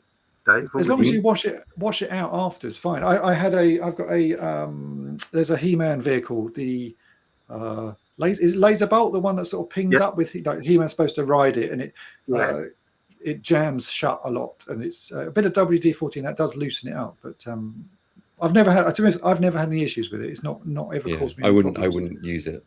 I see people say, "I put WD-40 on there to lubricate this and that." I wouldn't do that, because that will just destroy the plastic after a while. Right. No, I'll check that out. But I can't say I've had any issues with it. It's not not something I noticed. What would you like? Would you just use like a machine oil, or like a drip of machine oil or something, Dave? If you want to lubricate something, you just use a PTFE. That's fine. Okay. That'll be safe for plastics. Okay. Good morning to Drad. Good morning to Andy from Delby and Sig. Hello. I'm so far behind in the chat, but I really apologise, everyone, because the chat, it's quite interesting with the Daves and with what they're talking about. So you just kind of let them talk. VTR 3D printed me the top cannon. Okay, for my second-hand turbo tank, and it's awesome. So is that what you're getting into these days, VTR Dave? Is that why? Because at the time you were doing a lot of toy hunts, but are you just sort of now focusing on the 3D printing part? Is that what you're? I still do everything. I just don't do the YouTube videos documenting it all, basically. So I still go to the toy hunts, and I'm still restoring stuff. In fact, I have a box down here. Luke in fact, most of you will probably recognize what this is in the box. It just happens to be in 100 different parts right now. Woo! Yeah. I'm very interested to see this one. I'm not videoing it. I was going to say, I know you won't be videoing it, but I'd be very interested to see it. I tell you though, another advance in technology is helping me out with this one. So let me just pull this out of here. Morning, of course. Can I just ask, Dave, while you're decanting the stuff, are you done with YouTube now? Then is that safe to say? No, I'm not done. I'm just on an extended break. I would like to. I just don't have the time to do the YouTube videos. No. It's purely about time. If I had the time, I would continue doing the videos. I don't know if I'd do as many toy hunts, but I probably do a few more restoration videos. In fact, I have videos. I just haven't edited them. It was more just to establish if you do intend to do any more, regardless of how long. If you do intend to do more, I have a list of ideas that I would love to do. It's just the time. I just haven't got the time at the moment to go through all of that. But I will at some point. Now, this is this is Laser Command, and it's in a few bits at the moment. Now, I have been using AI to help me fix this one. Oh. So this came to me, and when you put the batteries in, even when you switched it on, there was no sign of life. So this light up here didn't come on. So I fixed that. That was relatively easy to resolve. However, if you don't know Laser Command is actually two vehicles, and I can't remember the names. Is it Ratfang? That's the Ratfang and Hornet. Yeah. So Ratfang's the one that is the flying vehicle, right? I believe Ratfang is the truck. Oh, Ratfang's the truck. Okay, Hornet then. Yeah. So Hornet's the flying one. There's a little button you press on there. It does an infrared thing. This Ratfang picks that up, and then triggers the motor, and the motor triggers a few levers, and then all of a sudden wheels fall off and doors fall off and all that kind of stuff. So it's a pretty cool toy. So I got it to actually fire up, so the light would come on. However, press the infrared thing, nothing. Just didn't register. So there's a little circuit board here, if you can see this little circuit board here. Typical, if I showed you underneath, typical 80s components, very different to today's world. Yeah. And you look at that and you go, I don't know. how do I fix this then? So I used AI, and I asked AI. So I set up a project in AI, and I described what I'm doing, and I said to AI, I've got this infrared thing. It's an 80s toy. It's not working. Please take me through step-by-step diagnostics, and I want to record every step that I go through on all the results. And you know what? I learned all about this board. This board isn't like documented anywhere, but in the 80s, they were, if you wanted to do infrared, it was all very similar. And I learned about all these components on here. I tested them all. I even learned about the chip. There's a chip on there. I learned about all the pins and everything. It took me through it. And in the end, I found out through diagnostics, right on the corner, there's a transistor. I took the transistor out. By the way, I was learning how to do soldering and everything else while I was doing this. Took the old transistor out, put the new transistor in, and now it's working. Yeah, but now you use AI. Now you use AI. When you turn it on, it says "kill all humans," doesn't it? So this, I mean, obviously, this is probably one of the more complicated things you find on a toy, is right, circuit boards and stuff. Yeah. But honestly, with AI, I didn't have a clue how this worked. I didn't have a clue how infrared works. I've now learned how infrared works. But with AI, I was able to go through those steps, step by step, have conversation, go off tangents and what have you. And it kept a complete record of everything that I did. And now this thing is at least firing. The motor's now working. My next step is to put it together and make sure that the mechanics are actually doing what they're supposed to do. Cool. And there may need to be a 3D printed fix for that. It is a great toy. It is a great toy. Yeah. So isn't that? It's like, it's amazing. I'm not videoing this one, unfortunately, but it's got its place. Yeah. Wow. I can't. So there you go. AI in toy restoration now as well. There you go. Well, that's incredible. Well, see, Andrew, you have the potential to learn a new craft, my friend. Well, that's why, like with that plane I picked up, I thought, because I got that plane for about $10, and I went, I could get 3D stuff printed and fitted in, and so I thought that's why I sort of picked that up. But yeah, I'm sort of enjoying you guys' videos, and I mean, especially we watched Toy Polloi's one on the Red Skull. Oh yeah. Yeah, as we said. Oh yes. Yeah, and Luke, thank you very much again. Luke sent me the I didn't have the eye stalks, the guns, and he sent them to me. And gosh, I was so appreciated of that. I really am. I was blown away when I received those.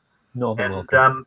But when with your video, I got into a panic because you said these side wings are a left and right, and I go, I've already clipped them. I'm mad. I think. So how do you tell? Could you make me big for a minute, Matt, and so I could show him the? We'll chuck you over there.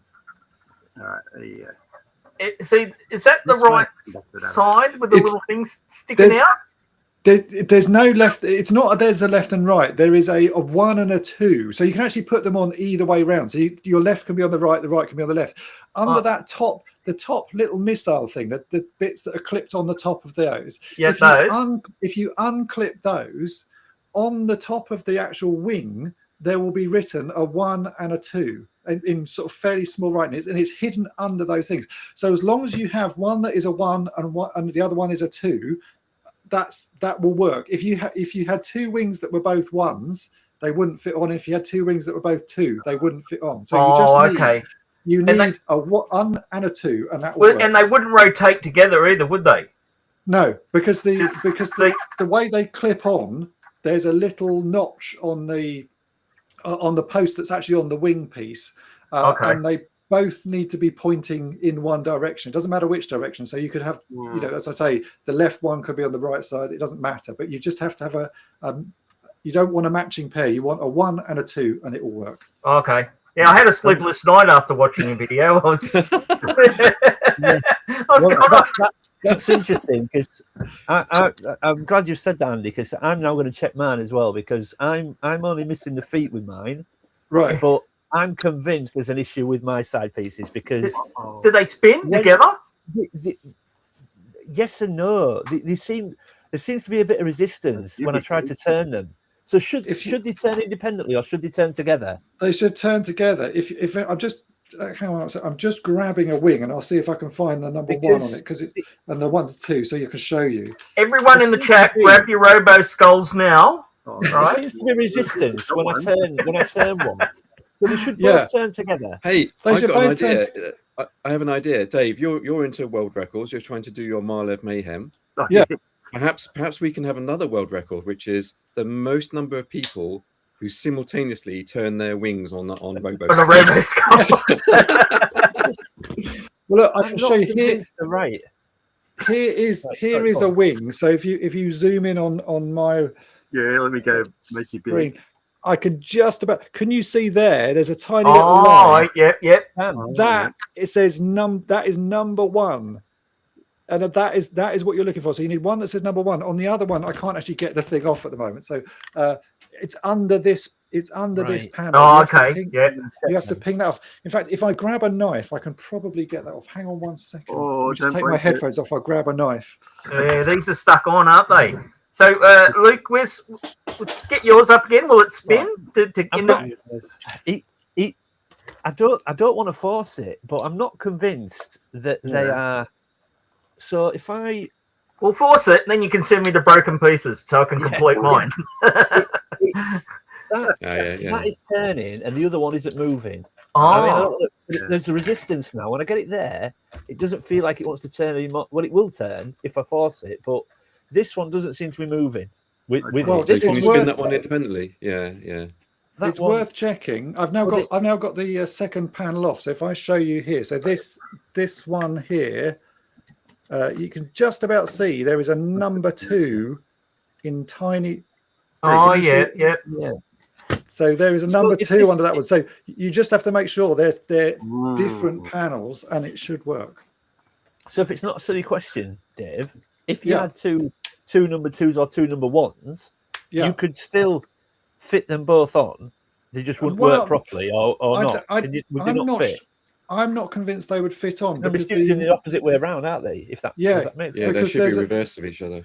There is a notch on the post that you can see here, which is pointing towards. If I hold the panel up, you can see the notch is pointing towards this front. So on both of them, they are pointing this way. If you had 2 together, one would be pointing this way. If you had 2 the same, one would be pointing this way, and the other one would be pointing this way, and you wouldn't be able to fit them onto the vehicle. So, as long as you've got a 1 and a 2, that is the correct setup for this toy. Yeah, sounds too technical to me. I think something's going wrong with mine somewhere, and I don't want to force them, but the way it works. Yeah. The way it works, there's a bar that goes between the either side of the body. So you've got this bar here, which has a little split bit in it, and it should, if you twist one of them. So if I twist that, the other side should rotate. Yeah. So I want to take mine apart now, but I dare. Luke's leaving, so he can play.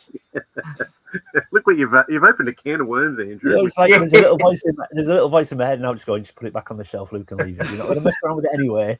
There should be a Robo Skull hotline, and then I can't do it. I'll have to start up an 0800 number or something like that. Just people can 0800 Robo Skull, and it comes. Well, the thing is, the internal, the cross beam is there, because when I got this, I got it in pieces, so I had to put it together myself, and I remember seeing the notches and things and lining them up and things like that. But I'm convinced I've potentially done something wrong somewhere. I don't know. I think I have a spare bar if yours is broken. I do I don't think it is, because when I did it, I remember putting it together and that bar was there, and I lined them up with the notches and things like that. But it just doesn't seem to be moving as freely as what I feel it should be, if that makes sense. Yeah. There just seems to be some resistance when I get they both. If I hold them both together, I don't know if I can do it on the screen. I can't hold them both together, but the body moves freely between the two. If you put it on a desk so that all 4 feet are flat, and then you just try and tip the body, it moves freely. But when you try and move it with your hand, they don't. The fact you have the wings on together and they are pointing in the right directions tends to suggest you have the right wings. So then it's I think everything looks correct from what I can see. Don't touch it, Luke. Don't touch it. Put it back in the case. That's what I'm going to do with mine. Just don't touch it. Get the feet and put it on the shelf and just leave it alone. That's right. So I'm going through the chat still. You would think that with how good camera phones are these days, there would be a scanner app. There are scanner apps, but again, you have to be careful of the 3D model that it generates. The one 3D model is not equivalent to another 3D model. So you can get 3D models that are generated that are very janky and overly complicated, and then when you try to print them, that it's just a mess. So it's I haven't actually tried an iPhone scanner. I should maybe try that and see what we get out of it. But yeah, great, mate. Welcome. Here's a question for you, Dave from Toy Polloi. Are all broken toys salvageable? I'm going to say in some way, yes. Some are harder to fix than others, and there are certainly some that are. I've got a few here that I'm sort of pondering how on earth I'm going to fix them. But I think to some degree you can make them, even if they just end up displayable, you can certainly fix up most things. I would say like the stuff that Luke and I were talking about, these supernaturals, them being incredibly brittle. The ones that I've been sent are now nice and displayable. I wouldn't necessarily play with them too much just because of the nature of the plastic, but they are certainly fixable. One I've got on my desk now, which has just arrived this week, because I had Toy Overdose come over to do some filming here. He's given me some Mad Balls head poppers, which is not a toy line I've ever sort of bothered playing with. I think it was a bit after my time, and I see lots of them. I think pretty much every single one you see is broken because of the. Please do a repair of the neck clip. Yeah, well, I now have 3 on the floor here, waiting for me to work out how to do it, and I've already got an idea on it. But I think a lot of people see that as not an impossible one, but a hard fix certainly, and I think it can be fixed. The fix itself, fixing the clip, I would think would be very, very simple for someone like yourself. I think you'll be able to tell me if I'm right here. The problem in my mind comes with that is there's a hell of a lot of tension on those clips, because those head poppers are really lively. Yeah, I think it's when you clip the head on, there's a lot of pressure on that clip in there. It's a 2-part fix. I think actually what you need to do is take most of that spring out because it's the nature of that spring is going to break whatever you try and repair it with, unless you replace it with something sort of metal in some way. It will just break again. So I think it's a 2-part fix. Reduce the spring so that it works, but not maybe quite as violently as it did when you first got it as a child, but reduce it so that it does work a bit, so you can still clip it and it will fire off, and then fix the clip as a separate stage. So I've displayed mine next to each other. I haven't put the head on. I just display the body with the head on a little stand next to it, because I'm frightened to death that either it'll break the clip, or in the middle of the night I'll just hear a ping and it'll bump bump bump around the room. They're so expensive as well. Because I've got these here. I thought I'll try and buy myself some more broken ones, and you'll look like sort of £90 for a broken head. Like, whoa, that's crazy. Never going to happen. I very rarely. This is going to sound really arrogant. I don't mean it like that. I very rarely do something, whether it be buy, sell toys, collect certain things, and have a real regret. But a few years ago, I managed to acquire a friend's childhood collection. His mum and dad cleared out their loft, and they basically called him up and just said, "Look, we've got all these toys from when you were a kid. You need to come and get them because we're doing this to the loft or that, or whatever it was." And he basically got he filled his boot with G.I. Joe, Transformers, Star Wars, all sorts of stuff, and just drove to my house and said, "If you can help me sort these out and sell them as payment, you can just pick what you want from from this lot and keep it. So that's what I started doing. And I've lost my train of thought now. What was I saying? I've lost my train of thought. I've lost where I was going to earlier. That things like this where never happened to you. So that you're full. Yeah. Sorry. Where was I going with this? Oh, the head regret of some sort. Yeah. Head poppers. That's right. Poppers. And in that lot, there was one Madball head popper, which was Oculus Orbis, which is the eyeball, the red body with the eyeball. And at that point, I had no desire, none whatsoever, to collect Madballs. So I got rid of it. I helped him sell it, and I'm now collecting Madballs, and it is such a hard one to get and super expensive. And I remember thinking I could have had that for free. I had that in my hand, But I'm very rarely. I think I've never sold anything, and then I'd seller's regret, and years later bought it back. I can no longer say that anymore because I've finally done that with a line, and then regretted it, and now started to buy it back. Now I've done quite well. I've been quite lucky, but Tron Legacy, I absolutely love Tron as a movie franchise, and back in 2010, I bought all 4 main characters made by Spin Masters on card. They were like 6-inch figures, and they light up, and they have like this strange technology where the face lights up behind the mask, and then they speak and things like that. And when I moved into this house and started putting the room together, I thought, look, I love Tron, but am I that bothered about these figures? No, not really. You know what? I'll move them on. And I had a real task moving them on. Nobody wanted them. On card as well. Nobody wanted them. I think I ended up selling them for 10 quid each. And then Tron Ares came out, and I got some of the vintage Tron figures. I was like, why did I sell those? And the first time I've ever now tried to get back figures that I've sold. Trying to find a Rinsler on card now is virtually impossible. And I sold him for 10 quid. I've just bought him back for 50.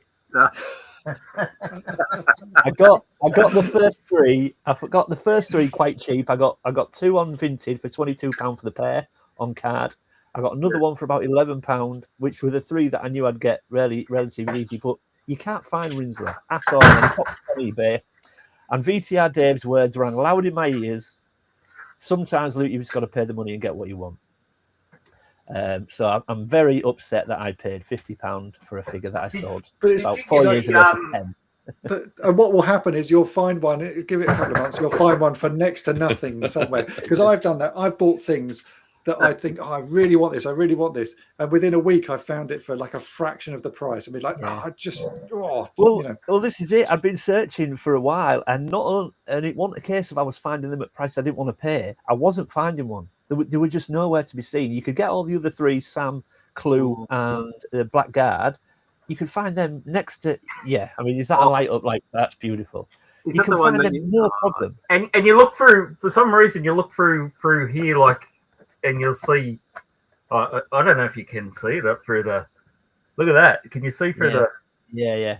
Is that the one you asked for, Luke? No. I've not got any light cycles. These were the figures. They were the 6-inch figures. But you couldn't find a Rinsler on card. You just couldn't find one. Never mind at a cheap price. Then one popped up on eBay, 50 quid, and I hated myself for doing it. But I was like, I think toy collecting is all about patience, and it's always been about patience. You just have to, like, sometimes you get lucky, and sometimes you don't, and other times it's all a waiting game. And I've got toys here that I've been trying to complete for years on, like, just waiting on finding parts or this, and every once in a while I will do that stupid thing, and I will just go and buy something really expensively, and I always get that regret then. It's like, just wait. And I think a lot of toy collectors don't have the patience that you need. I think it is a patience thing. There's a lot of that, I need it now, or that, I suppose the fear of missing out, or I need it now attitude, and that's when you end up paying over the top for something. No matter what it is. I weren't particularly upset with the amount of money I dropped on it in the end, because I felt I'd looked for this for about a year, and like I said, I'd not even seen one, never, let alone seen it at a price I didn't want to pay. I'd just not seen one. So when this popped up, I just thought, I'm going to have to drop the money on this one, because I may not see another one for another year, 2 years, whatever. So I felt, but I'm just annoyed with my lack of foresight in the end, because it's very rare I sell anything that I then want back. I'm very careful with what I sell. I don't sell anything unless I'm 100% convinced I am not going to want it again. I've done similar.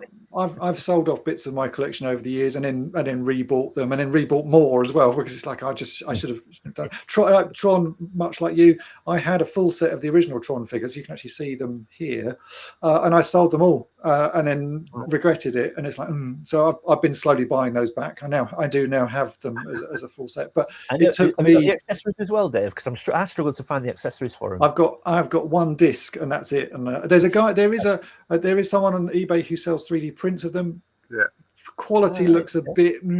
So I've been holding off, but I do believe they glow in the dark. From what they were a little bit translucent, weren't they? Because they were glow in the dark. Yeah, you got some, didn't you? Yeah, I got some. Yeah. So far, I've got the 4 figures back again. I have a light cycle just to sort of fit. But it's patience. I had one like a lucky find recently, which was a real again one of those things I've been searching for years, about 2 years I would say, because I had a Scareglow Skeletor, which is my Scareglow Skeletor, and I did a video because I was missing one of the arms, and I made the arm. So that is my handmade arm, which does glow in the dark. And then recently on eBay, someone put up the exact arm I needed, which was the left arm, and it had to make an offer on it. They'd listed it for 35 quid, so I just did a make an offer of 25 quid, and instantly it was like, yep, they accepted. So that is quite. I was really pleased to have it. Did I expect to find one? No, I was expecting to have my handmade arm on this figure for the rest of his life. But it might have been the art for that figure. It could have been. Toy collecting is a patience game. I think you do have to be very patient with it and enjoy what you have, even if it's not complete. I think How frustrating would it have been, Dave? How frustrating would it have been, Dave, if the eBay listing was for the other arm? But there have been, and that's the thing. I've seen the right arm for sale for so many times. It's just been waiting for the old left one to turn up. And I'm just amazed that people were selling arms on their own. To be honest, wow.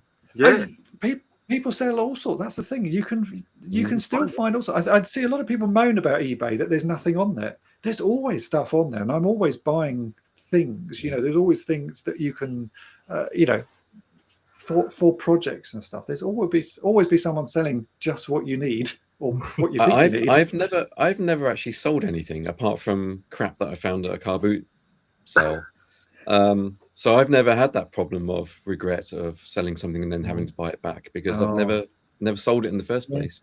One day I'm gonna have to sell the whole lot, I assume, at some point. But there's one item that I've been looking for now for a few years, and I've never seen it, which I would love to pick up, and that is a James Bond item from Octopussy. It is a spin saw, which was sold when Octopussy came out in the 80s by Wembley UK here in the UK, and I saw one at the NEC. Passed on it because I thought it was too much, and then I've never ever seen it since. Never seen it, and so I'm gonna have to be patient. One day you will. One day. I've got a few childhood things I would still like to get back. Things that I remember as a child. Things that my dad used to travel to America and bring things back, like toys that you wouldn't get here that it just came back with him. And there's a few things I would love to get. There's a little. I think it's a sort of a car that you put one AA battery in it, and it has sort of spongy tires. I think they're called Stompers by Schaefer, and I had one of those. I'd really love to get it again. There's also a bike with a ripcord, which again I think is made by Schaefer. Those are sort of things that I don't know what happened to them, so I don't have a regret of getting rid of them, because I don't know what happened to them. They just disappeared over the years. I'd love to get those sorts of things again. I also had the Dukes of Hazzard car by Ertl with I think it was Roscoe's police car, and I remember that my dad brought that back, and I really want to get that again as a little toy. And Dave, so Octopussy toys and Batman's James Bond things. I remember as a child having, it was like a little Land Rover with a horse box in the back, which had a horse's bottom that sort of lifted up, and a plane came out of it, which is something I've got vague memories of having. Here we go. Of course he's got it. He's got it. On card, of course.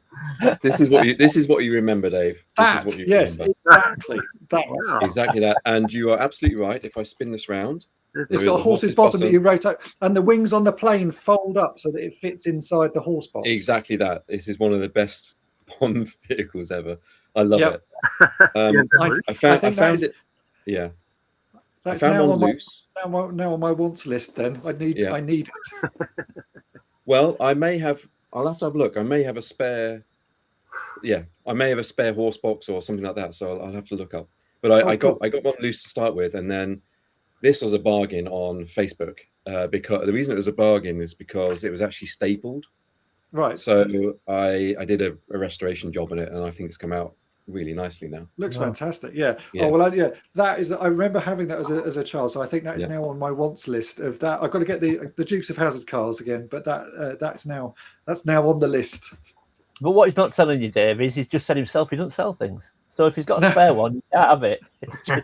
I'm sure we can arrange a trade. I'm sure there's something here that he needs for his collection. Oh no, it'll just be a giveaway. I'm sure I've got a horse box, and I'll have to look to see if I've got anything else from the set. Yeah. Well, if because there's anything the you planes need, you can find the planes and stuff independently on eBay quite easily, I think.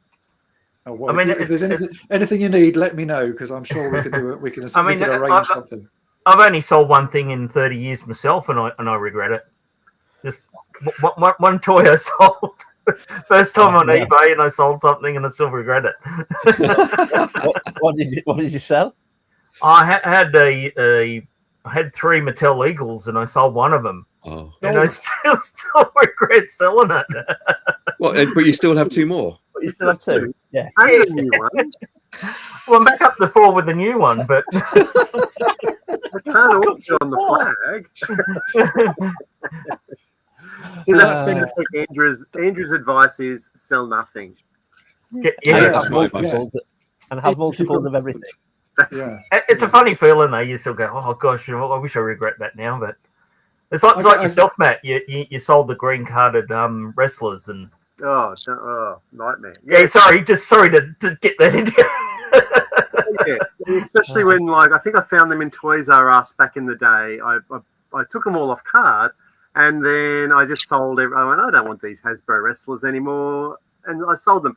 Little did I realise that the green carded ones that I had, just for the 1, 2, 3 kit alone, loose is probably $600-700 now. Yeah.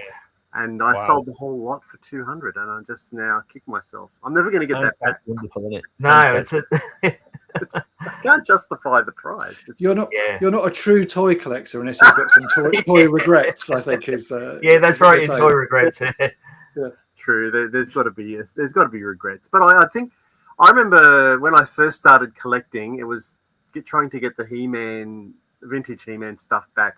And I think I was just fortunate to read an online article. I think it was from the He-Man.org online. And it actually just said, if you're a first-time collector, don't rush in. They made so much of this stuff. I mean, he was referring to He-Man. They made so much of this stuff. Just be patient. Have a price in your head. Don't go over the price. And I thought maybe $50 for my first complete He-Man back in 2000 was probably a little bit too pricey. But I look at that these days and go, well, you could probably pay triple the price for that now. And it didn't look, and it was just the start of something that I really wanted to do. So yeah, I was happy spending $50. I have a He-Man story. I used to live up in London, and there was a model shop fairly near where I lived, and it was no normal model shop, but every once in a while there'd be sort of toys. They used to sell a lot of those Dapple Doctor Who figures. Yes. Yep. And I went in there one day because it was sort of on my way home from work, so I'd pop in, see what was in. And the guy who ran it he started clearing out his old garage of stock, things that had been in there for years, and he had a sort of crate at the front with loads of old carded figures in there, all for £1 each. Oh. And I picked out a couple of Dungeons and Dragons figures, and I also picked out a European issue He-Man for £1.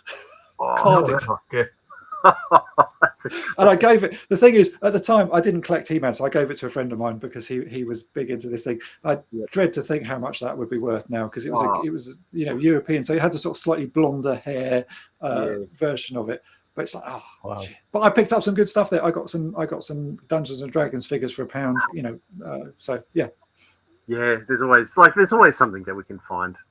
But I just recently I haven't found much, but you guys think. Yeah, I think you do, and you have to keep looking. And I think a lot of people give up or don't try. Like for every, I go in every charity shop I walk past, and probably 95 to 99% of the time come out with nothing.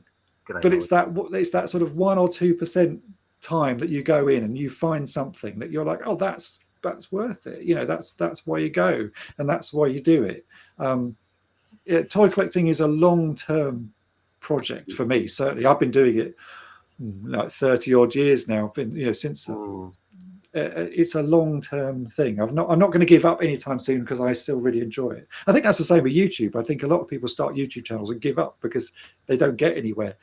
YouTube is a long-term project, and it needs to be a long-term project. A few people will make it big very quickly, but for most of us, it's a plodding on and keep doing it because you like doing it. It is a slog. Yeah. And you have ups and downs with it, and sometimes you think, why am I doing this? No one's watching the stuff that I make. But other times it's good fun. But it is, and I think, but for me now, YouTube becomes secondary. I think the best part about YouTube for me now is the people I've met and the friends I've made. So if I never made another video, I'm very, very fortunate and feel lucky that I've still met a lot of people, and I'll maintain contacts and friendships with these people now, with or without YouTube. So I'm quite grateful for that. Yeah. No, it's certainly a great way of meeting. I've met people all over the world and from all sorts of different backgrounds and have different jobs and things. And it's always useful as well because all these people have different skills as well, and you can sort of the more people who have a common interest in toys, there's always something to talk about as well. That's the thing. You're never short of a conversation when you're with a fellow toy collector, especially if you go to someone's house and they've got toys. It's like you'll be scanning it, and there'll be things that you've never seen before, and that's what's amazing about it. I look at actually what I like about this now is we all have our collections behind us, which is obviously a common thing, but you can see and you can spot things in each collection. It's like, I don't. I can see a lot of episode 1 stuff in Andrew's thing there. I do collect episode 1 stuff, sort of on the slide. No one really sees that, but I love episode 1 figures. So it's interesting to see the bits he's got behind him. It's what you don't see, Dave. I say. Oh yeah, it's all the rest. Around the corner. God. That's a big collection. That is a big collection. Yeah. Well, I think it's a 3-car garage basically. So, and a garage. What's a garage size, Andrew? What would you be like? Floor space there. I don't know what the floor space is. 3 cars, but that's another question, Dave. Someone has asked, like, are we going to get like a collection tour? Well, do you know what? I don't really like doing tours of stuff, but this last week, Lewis Toy Overdose came over and filmed my collection. So I think if you go to his channel this week, you will see us discussing toys and all sorts, and you will see my current setup. So I don't personally do toy collection tours just because it's not my sort of thing. I did them years ago, but it's really not my sort of thing. So head to his channel this week and you will see my collection there. Head over. I look forward to seeing that. Yeah, look forward to that. Yeah, he was here. Yeah, Dave's when he did that one. He was here for many hours, and we was discussing all sorts of things and pulling out all sorts of weird toys and things that he'd never seen. So it was really good, and hopefully the video will be fun as well. It seems people are slightly concerned that I'm using AI to restore. That's right. Yeah. But do you know what? VCR Do you know what, Dave? I did a video last week on Toy Polloi 2, of which the thumbnail I would say is sort of 50% AI generated because thumbnails are boring. It's only me here doing stuff. There's only me here generating everything, and someone messaged to say, can they ask, did I use AI to generate the thumbnail? And I wrote back saying, yeah, I used a bit of it and then tidied it up and did my stuff. Reply comment was, right, I'm never watching your channel again. Oh God! Oh, wow. Okay. People That's wake up. Like, oh, okay. If that's the deal breaker for you, then Yeah. Wait. Yeah. Oh, sorry, go on, Dave. I was just going to say, I think that it's inevitable that AI is going to creep into everybody's lives, and if you're a creator and you're not, my opinion is, if you're a creator and you're not starting to use AI, then you're probably going to get left behind. Right? You'll fall behind. Now, does that mean that I want to see AI slop? Right? No, of course not. I don't want to just have a video that's pure AI generated rubbish. No, but there will definitely be situations where AI can help you out, even if it's just helping you out with the script or the layout or the format of the video or diagrams or whatever it might be. You have to use it these days. It's going on to improve things. To what Toy Polloi Dave was just, I mean, I've got to admit, I actually like thumbnails. For some reason, thumbnails I really love a good thumbnail, and I think some of your thumbnails, Toy Polloi Dave, are some of the best you do.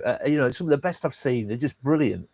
So I always try to look at some of your thumbnails and how can I sort of make mine not steal them, but how can I make mine look this sort of style? But I love making thumbnails. Weirdly, I really do. But going on to what VTR Dave's just said, but the last time I did one, I can't remember what it was for now, but I wanted a particular background on it, and I usually try and just type it into Google Images, this kind of, I don't know, whether it be night sky with the moon and star, whatever it might be, and I couldn't find an appropriate one, so I AI'd it. I stuck it into, and it produced me a really good background, and then I did the text on top and the images on top and all that lot, but I used the background for one of my last thumbnails as AI, AI created. I think there's an extreme reaction, and that was an extreme reaction because the thumbnail it was for one of my Miles Mayhem videos. So I had the video was sort of celebrating that I got 300 figures, and I'd always remembered that poster from the movie 300. And I gave it my original drawing of Miles Mayhem, and I said basically, can you remake the 300 poster without any of the text, but using my image of Miles Mayhem, and put it, sort of do like, and it did. I'd say it did a reasonable job of it. I then tidied it up because it's never quite, as an artist myself, I had a vision of what I wanted, but it got me 70% of the way there. And the way I look at it is there's only so many hours in a day for me to make content and make videos, and I try and do 2 videos a week, which is probably excessive. I do one for Toy Polloi and one for Toy Polloi 2, and they do take a lot of time. There's a lot of effort goes into it, and I don't have hours and hours to spend on some things, and thumbnails are one of those things. Sometimes I do them quite quickly, other times you need a bit of help with it. It's not the end of the world to use that a tool to help you get a result. And I know for a fact that Toy Polloi 2 video, I know how much it will earn me in income, which is something you do have to sort of contemplate sometimes when you're making videos. How much will I make back from it? So how much effort should I put into it? The video itself had already taken me hours and hours to produce. So if I was going to spend another 3 hours making the thumbnail for a video that I think in total it's maybe £12. That's not even minimum wage just to make the thumbnail. It's a fair deal from my point of view. Well, Matt did. Matt does some photos and he uses the AI background, like the Motu one we did with me with the mask on, and then you did the Snake Mountain AI in the background. That did really well. I think the AI thumbnails it's not like your videos are AI. I mean, no, exactly. I think the AI thumbnails are great, and even the Space 1999 one we did. Never looked better. Remember the Space 1991 did? We re-uploaded the video we did with in our costumes and things like that. And I said to Monica, "Gosh, we really look good in the thumbnail." Yeah, I think people get a bit. There's ways of using this stuff. Like at the beginning of this video, you showed my Space 1999 intro that I did. That is all done by hand. So that's me making everything, and that took me 2 days to make. What is essentially a sort of 15-second intro. And all of the intros for the channel, for both my channels, they're all made by me. There's no AI or anything. It's just hand done, because that's what that's what I like doing, is generating things and making things like that. The only thing that isn't me in those intros is the voiceover, which is a guy that I know in the States called Jeff, who does all of my voiceovers for me. And I sent him the roughs of what I'm working on and say, can you do a new voiceover for this? In fact, he did something for me this week, because I've just done a Powerpuff Girls related little ident thing to use on the channel, which Powerpuff Girls may not seem relevant to toys, but I really do like the Powerpuff Girls. So I got Jeff to do his best Professor Utonium impression. Okay, yeah. and you'll be seeing that quite soon. Because I was looking, you were, I think on your channel there, you have just a section where you've done the intros, how you've made the intros. And I through the week, I went, oh, look, here's the James Bond one that you did. Yeah. And I found that fascinating. I don't think I've ever used that program myself, but I thought, oh, maybe I should try that program to create it. But because I was looking for the Space 1999 one, to be honest. Yeah, there's a lot of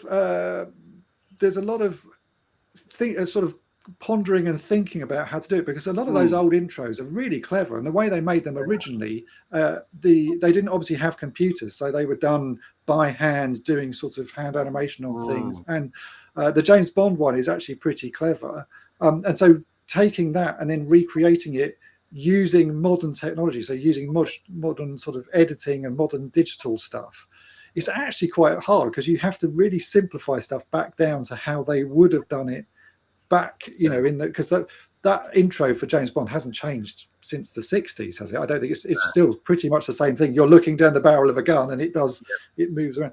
So yeah, I like the challenges of those, because it's trying to recreate what someone did without computers, but doing it in a computer. Yeah, it makes you appreciate what they did, that skill that they had back then. Yeah, it really does. Yeah. Crazy. Dominic says, I bought something great a few days ago. It's the Hot Wheels Herbie. Oh, cool.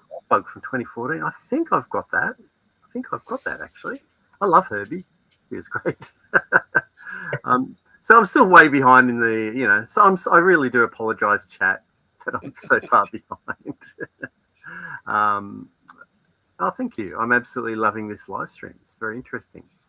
Dave, can I show you something? I think you have one of these. I believe I saw you restore it, but I managed to pick up one from the States in my last US delivery, and it's this guy. Have you got?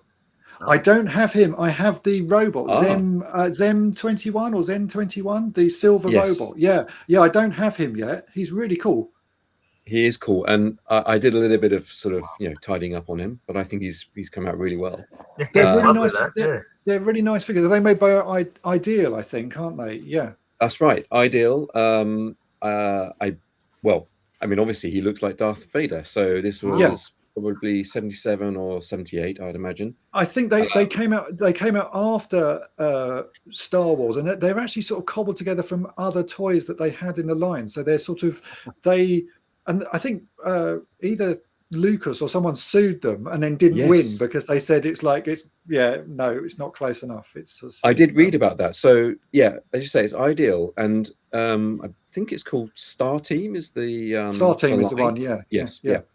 And the reason that I was reading, the reason that Lucas lost is because Star Team as a line was released way before Star Wars, and originally it was a set of role-playing toys. So you'd be like wearing a mask or carrying around a fake gun or whatever. And obviously, because of Star Wars, they released these figures. They are close. So the Zem 21 one it's so close to C3PO. It's laughable that they didn't get any problems with it. And I think there's a droid as well. I might have to try and find the droid that looks like sort of like an R2-D2 clone. Yeah, the droid is based on a toy line called called Zoids, not the Zoids from. So if you look for Zoids, I think that's what the robot is. It's just a reworking of a Zoids robot.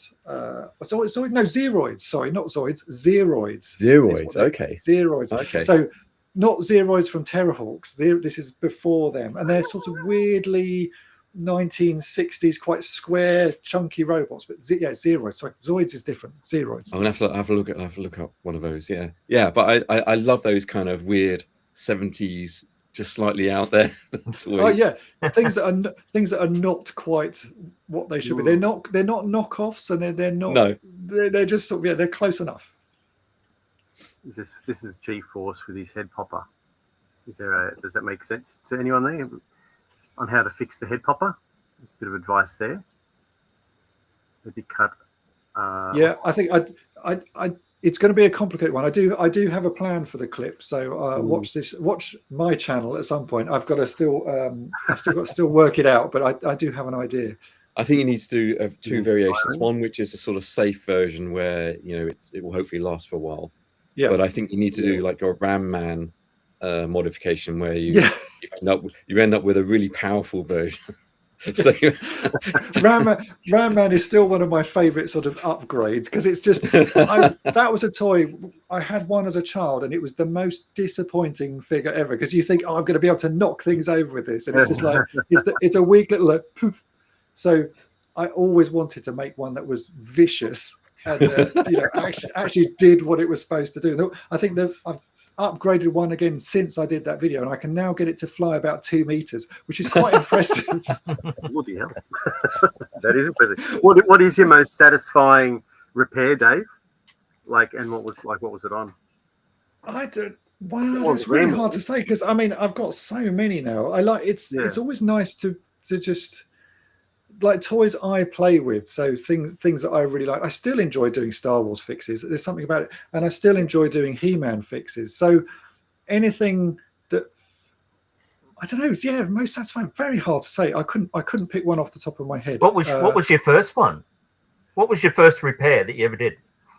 Well, it would be right back in childhood, because I've been fixing toys since I got them. I've growing up, we didn't have that many brand new toys. A lot of stuff came from jumble sales and car boot sales. So there'd always be things missing on them or things not quite right. So I've always been someone who'd repair toys, or if I didn't have a toy. So I've mentioned this a few times, I think. I really loved Ghostbusters, the movie Ghostbusters, and there were no Ghostbusters toys at the time. But I had Murdoch from the A-Team. So Murdoch from the A-Team I made him a little jacket to go over his top to make it look more like the Ghostbusters suit. I made a backpack out of Lego and bits of elastic and a wand out of Lego. So I would just make the things that I didn't have, and I think that's so. My earliest toy repairs are stuff as a child, But have you got anything from your childhood that you still like, the first sort of thing you repaired that you've kept? I don't have anything I repaired, but I do have something I made. So just hang on 1 second, and it actually links back to what we were just talking about. So hang on 1 second. It was the Humble Collector UK. I remember getting the TR on figures in Poundland in UK. I am back. So I didn't have a Ram Man for quite a long time as a child, so I made myself one. So literally, yeah. So this is something I made when I was probably 8 to 10, something like that. So this is made out of felt. That's impressive. It's made out of felt and sewn together, and the axe was a bit of cardboard with some felt stuck over it. And that's what I made. What age were you there? I'm going to say, well, what year did He-Man come out? 82, was it? 82. So I would have been 8. Okay. I would have been 8 years old, and I made that. Definitely well done, but it's just, sorry for laughing. It was just because it is crazy. So as I say, excellent. I've been fixing toys or making things that I didn't have like all my life. This just happened when my both my parents passed away in the last few years, and this, my mum had a little box of things that I had made as a child, and this was in there, along with I used to make doozers from Fraggle Rock out of felt, and I've got incredibly tiny doozers that are like barely 3 centimeters tall that were made out of felt. I've also got a Stay Puft Marshmallow Man made out of pom-poms. So when you used to wrap wool around things and cut them, and I have a Stay Puft Marshmallow Man made out of pom-poms. Again, so that Ghostbusters is like 84ish, something like that, 80, something like that. So I would have been. That's awesome. You still got that you got there, the Ram Man. That's really cool. Have it still, as an adult. Yeah, and I've sort of mounted it like this just to protect it for years to come. But it sits in my room because I think it's quite telling of what I do now. That this, I was doing this when I was sort of 8. So it's a sort when of. I was 8, I was only breaking toys. I was never making them. That's for sure.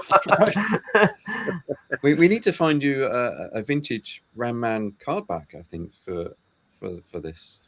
That it would be nice. This was I bought a figure from I can't remember, from a toy fair, and it came on this in this box, and I thought, I'm going to keep the box because it's quite a nice way of displaying my little figure. So we're going to be on the lookout for a card back. If you do find one, it would be great. So I think you should scan them and print them up and sell them on your site. I could certainly make. It'd be quite nice to have a little pin badge or something of that. Yeah, that would be cool. Actually, a really badly made Ram Man as a pin badge. I think it needs to be transformed into an actual plastic figure. Yeah. I should just start making them again. I could just get some felt out and start sewing little figures like I did as a child. I don't know. To be honest, some of the things I made as a child, I have no idea how. I think you need child-sized hands to make these things, and now with big clumsy hands, making something like that would be beyond me, certainly. But it's interesting to see my progression, certainly. Well, you've improved. That's good. I hope so. Well, it's still better than what I can do today. That's for sure. I was going to say. I remember, when I did have because I was a bit disappointed. I had a Daypole Tom Baker figure. I mean, I guess maybe Dave, you remember that one.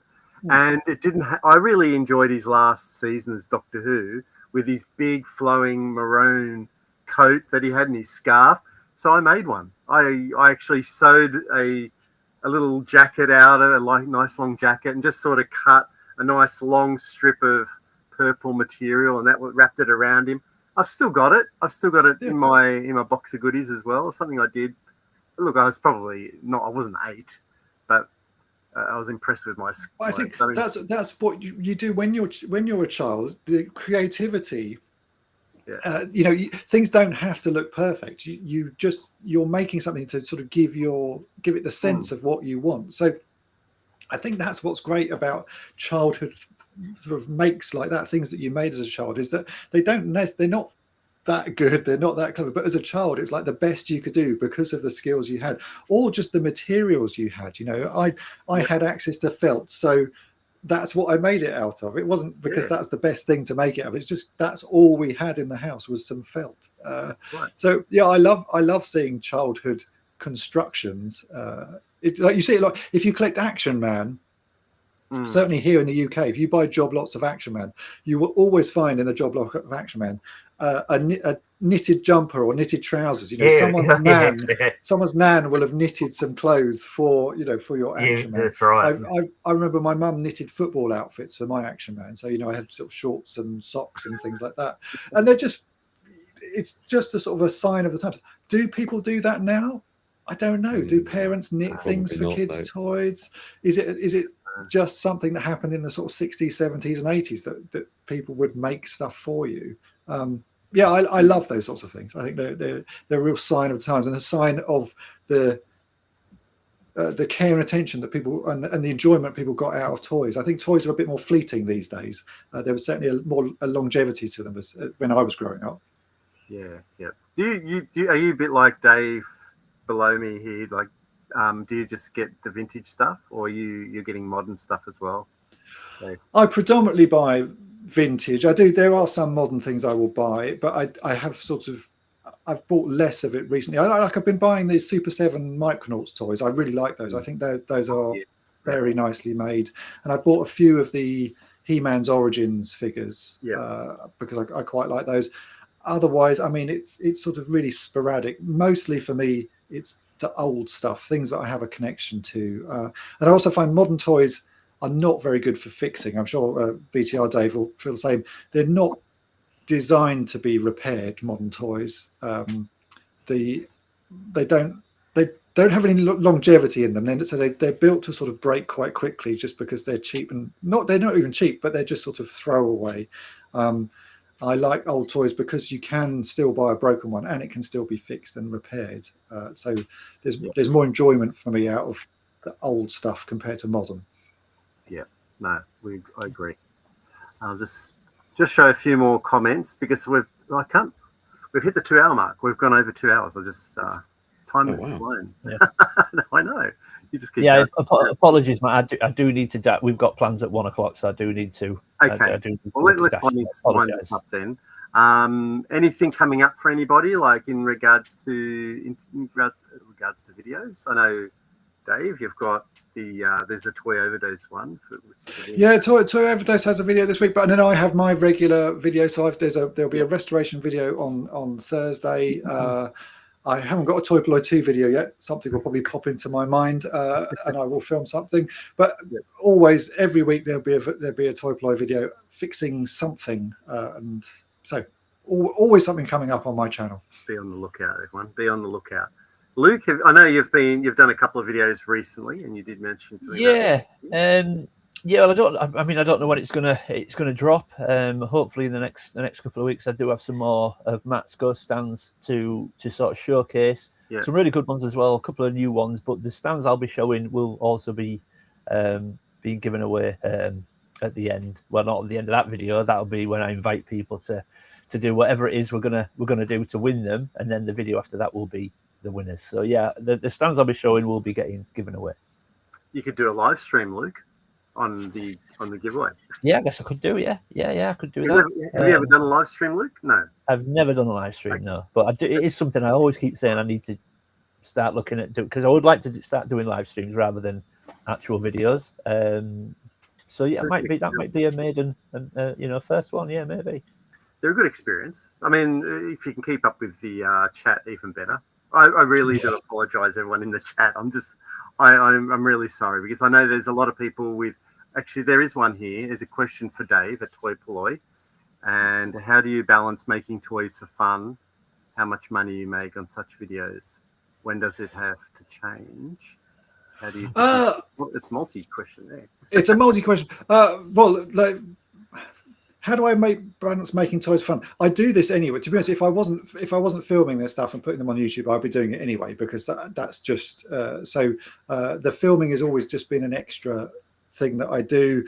I generally, if I'm fixing a toy that is not something I would collect myself, then I always hope that the video makes back more money than it cost me to buy the toy in the first place, or fix the toy in the first place. Yeah. YouTube is fickle when it comes to income.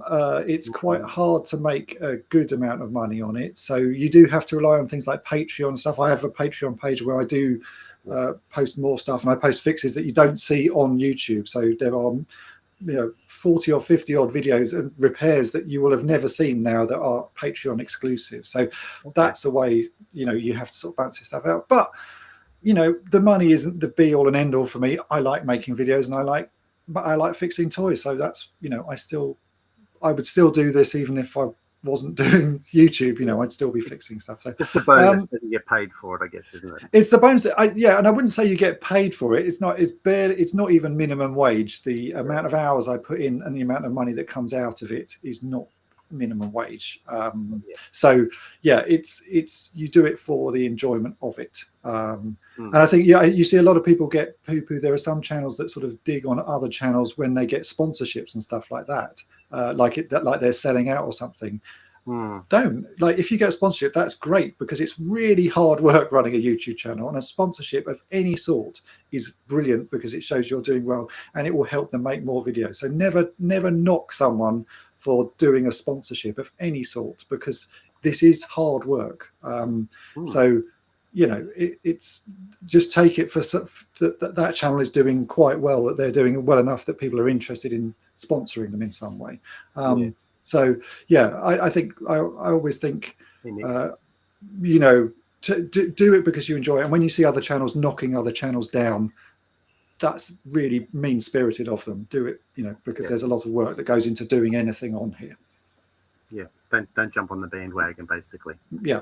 Few people love the Ram Man, G-Force. He's awesome. Mate's sort of saying that's impressive creation for an 8-year-old. And Adam's saying if you had all 4 of the A team, you could have the foundation of the 4 guys. So, I just had Murdoch, so he was my one and only Ghostbuster. Love it. It's so cool, Dave. Yeah. Well, thank you very much, Dave. We really appreciate your time popping on, and you know, grateful that you can hang out with us for a few hours. It is absolutely just flown. I've loved the conversation between you guys. It's just I just let you guys go.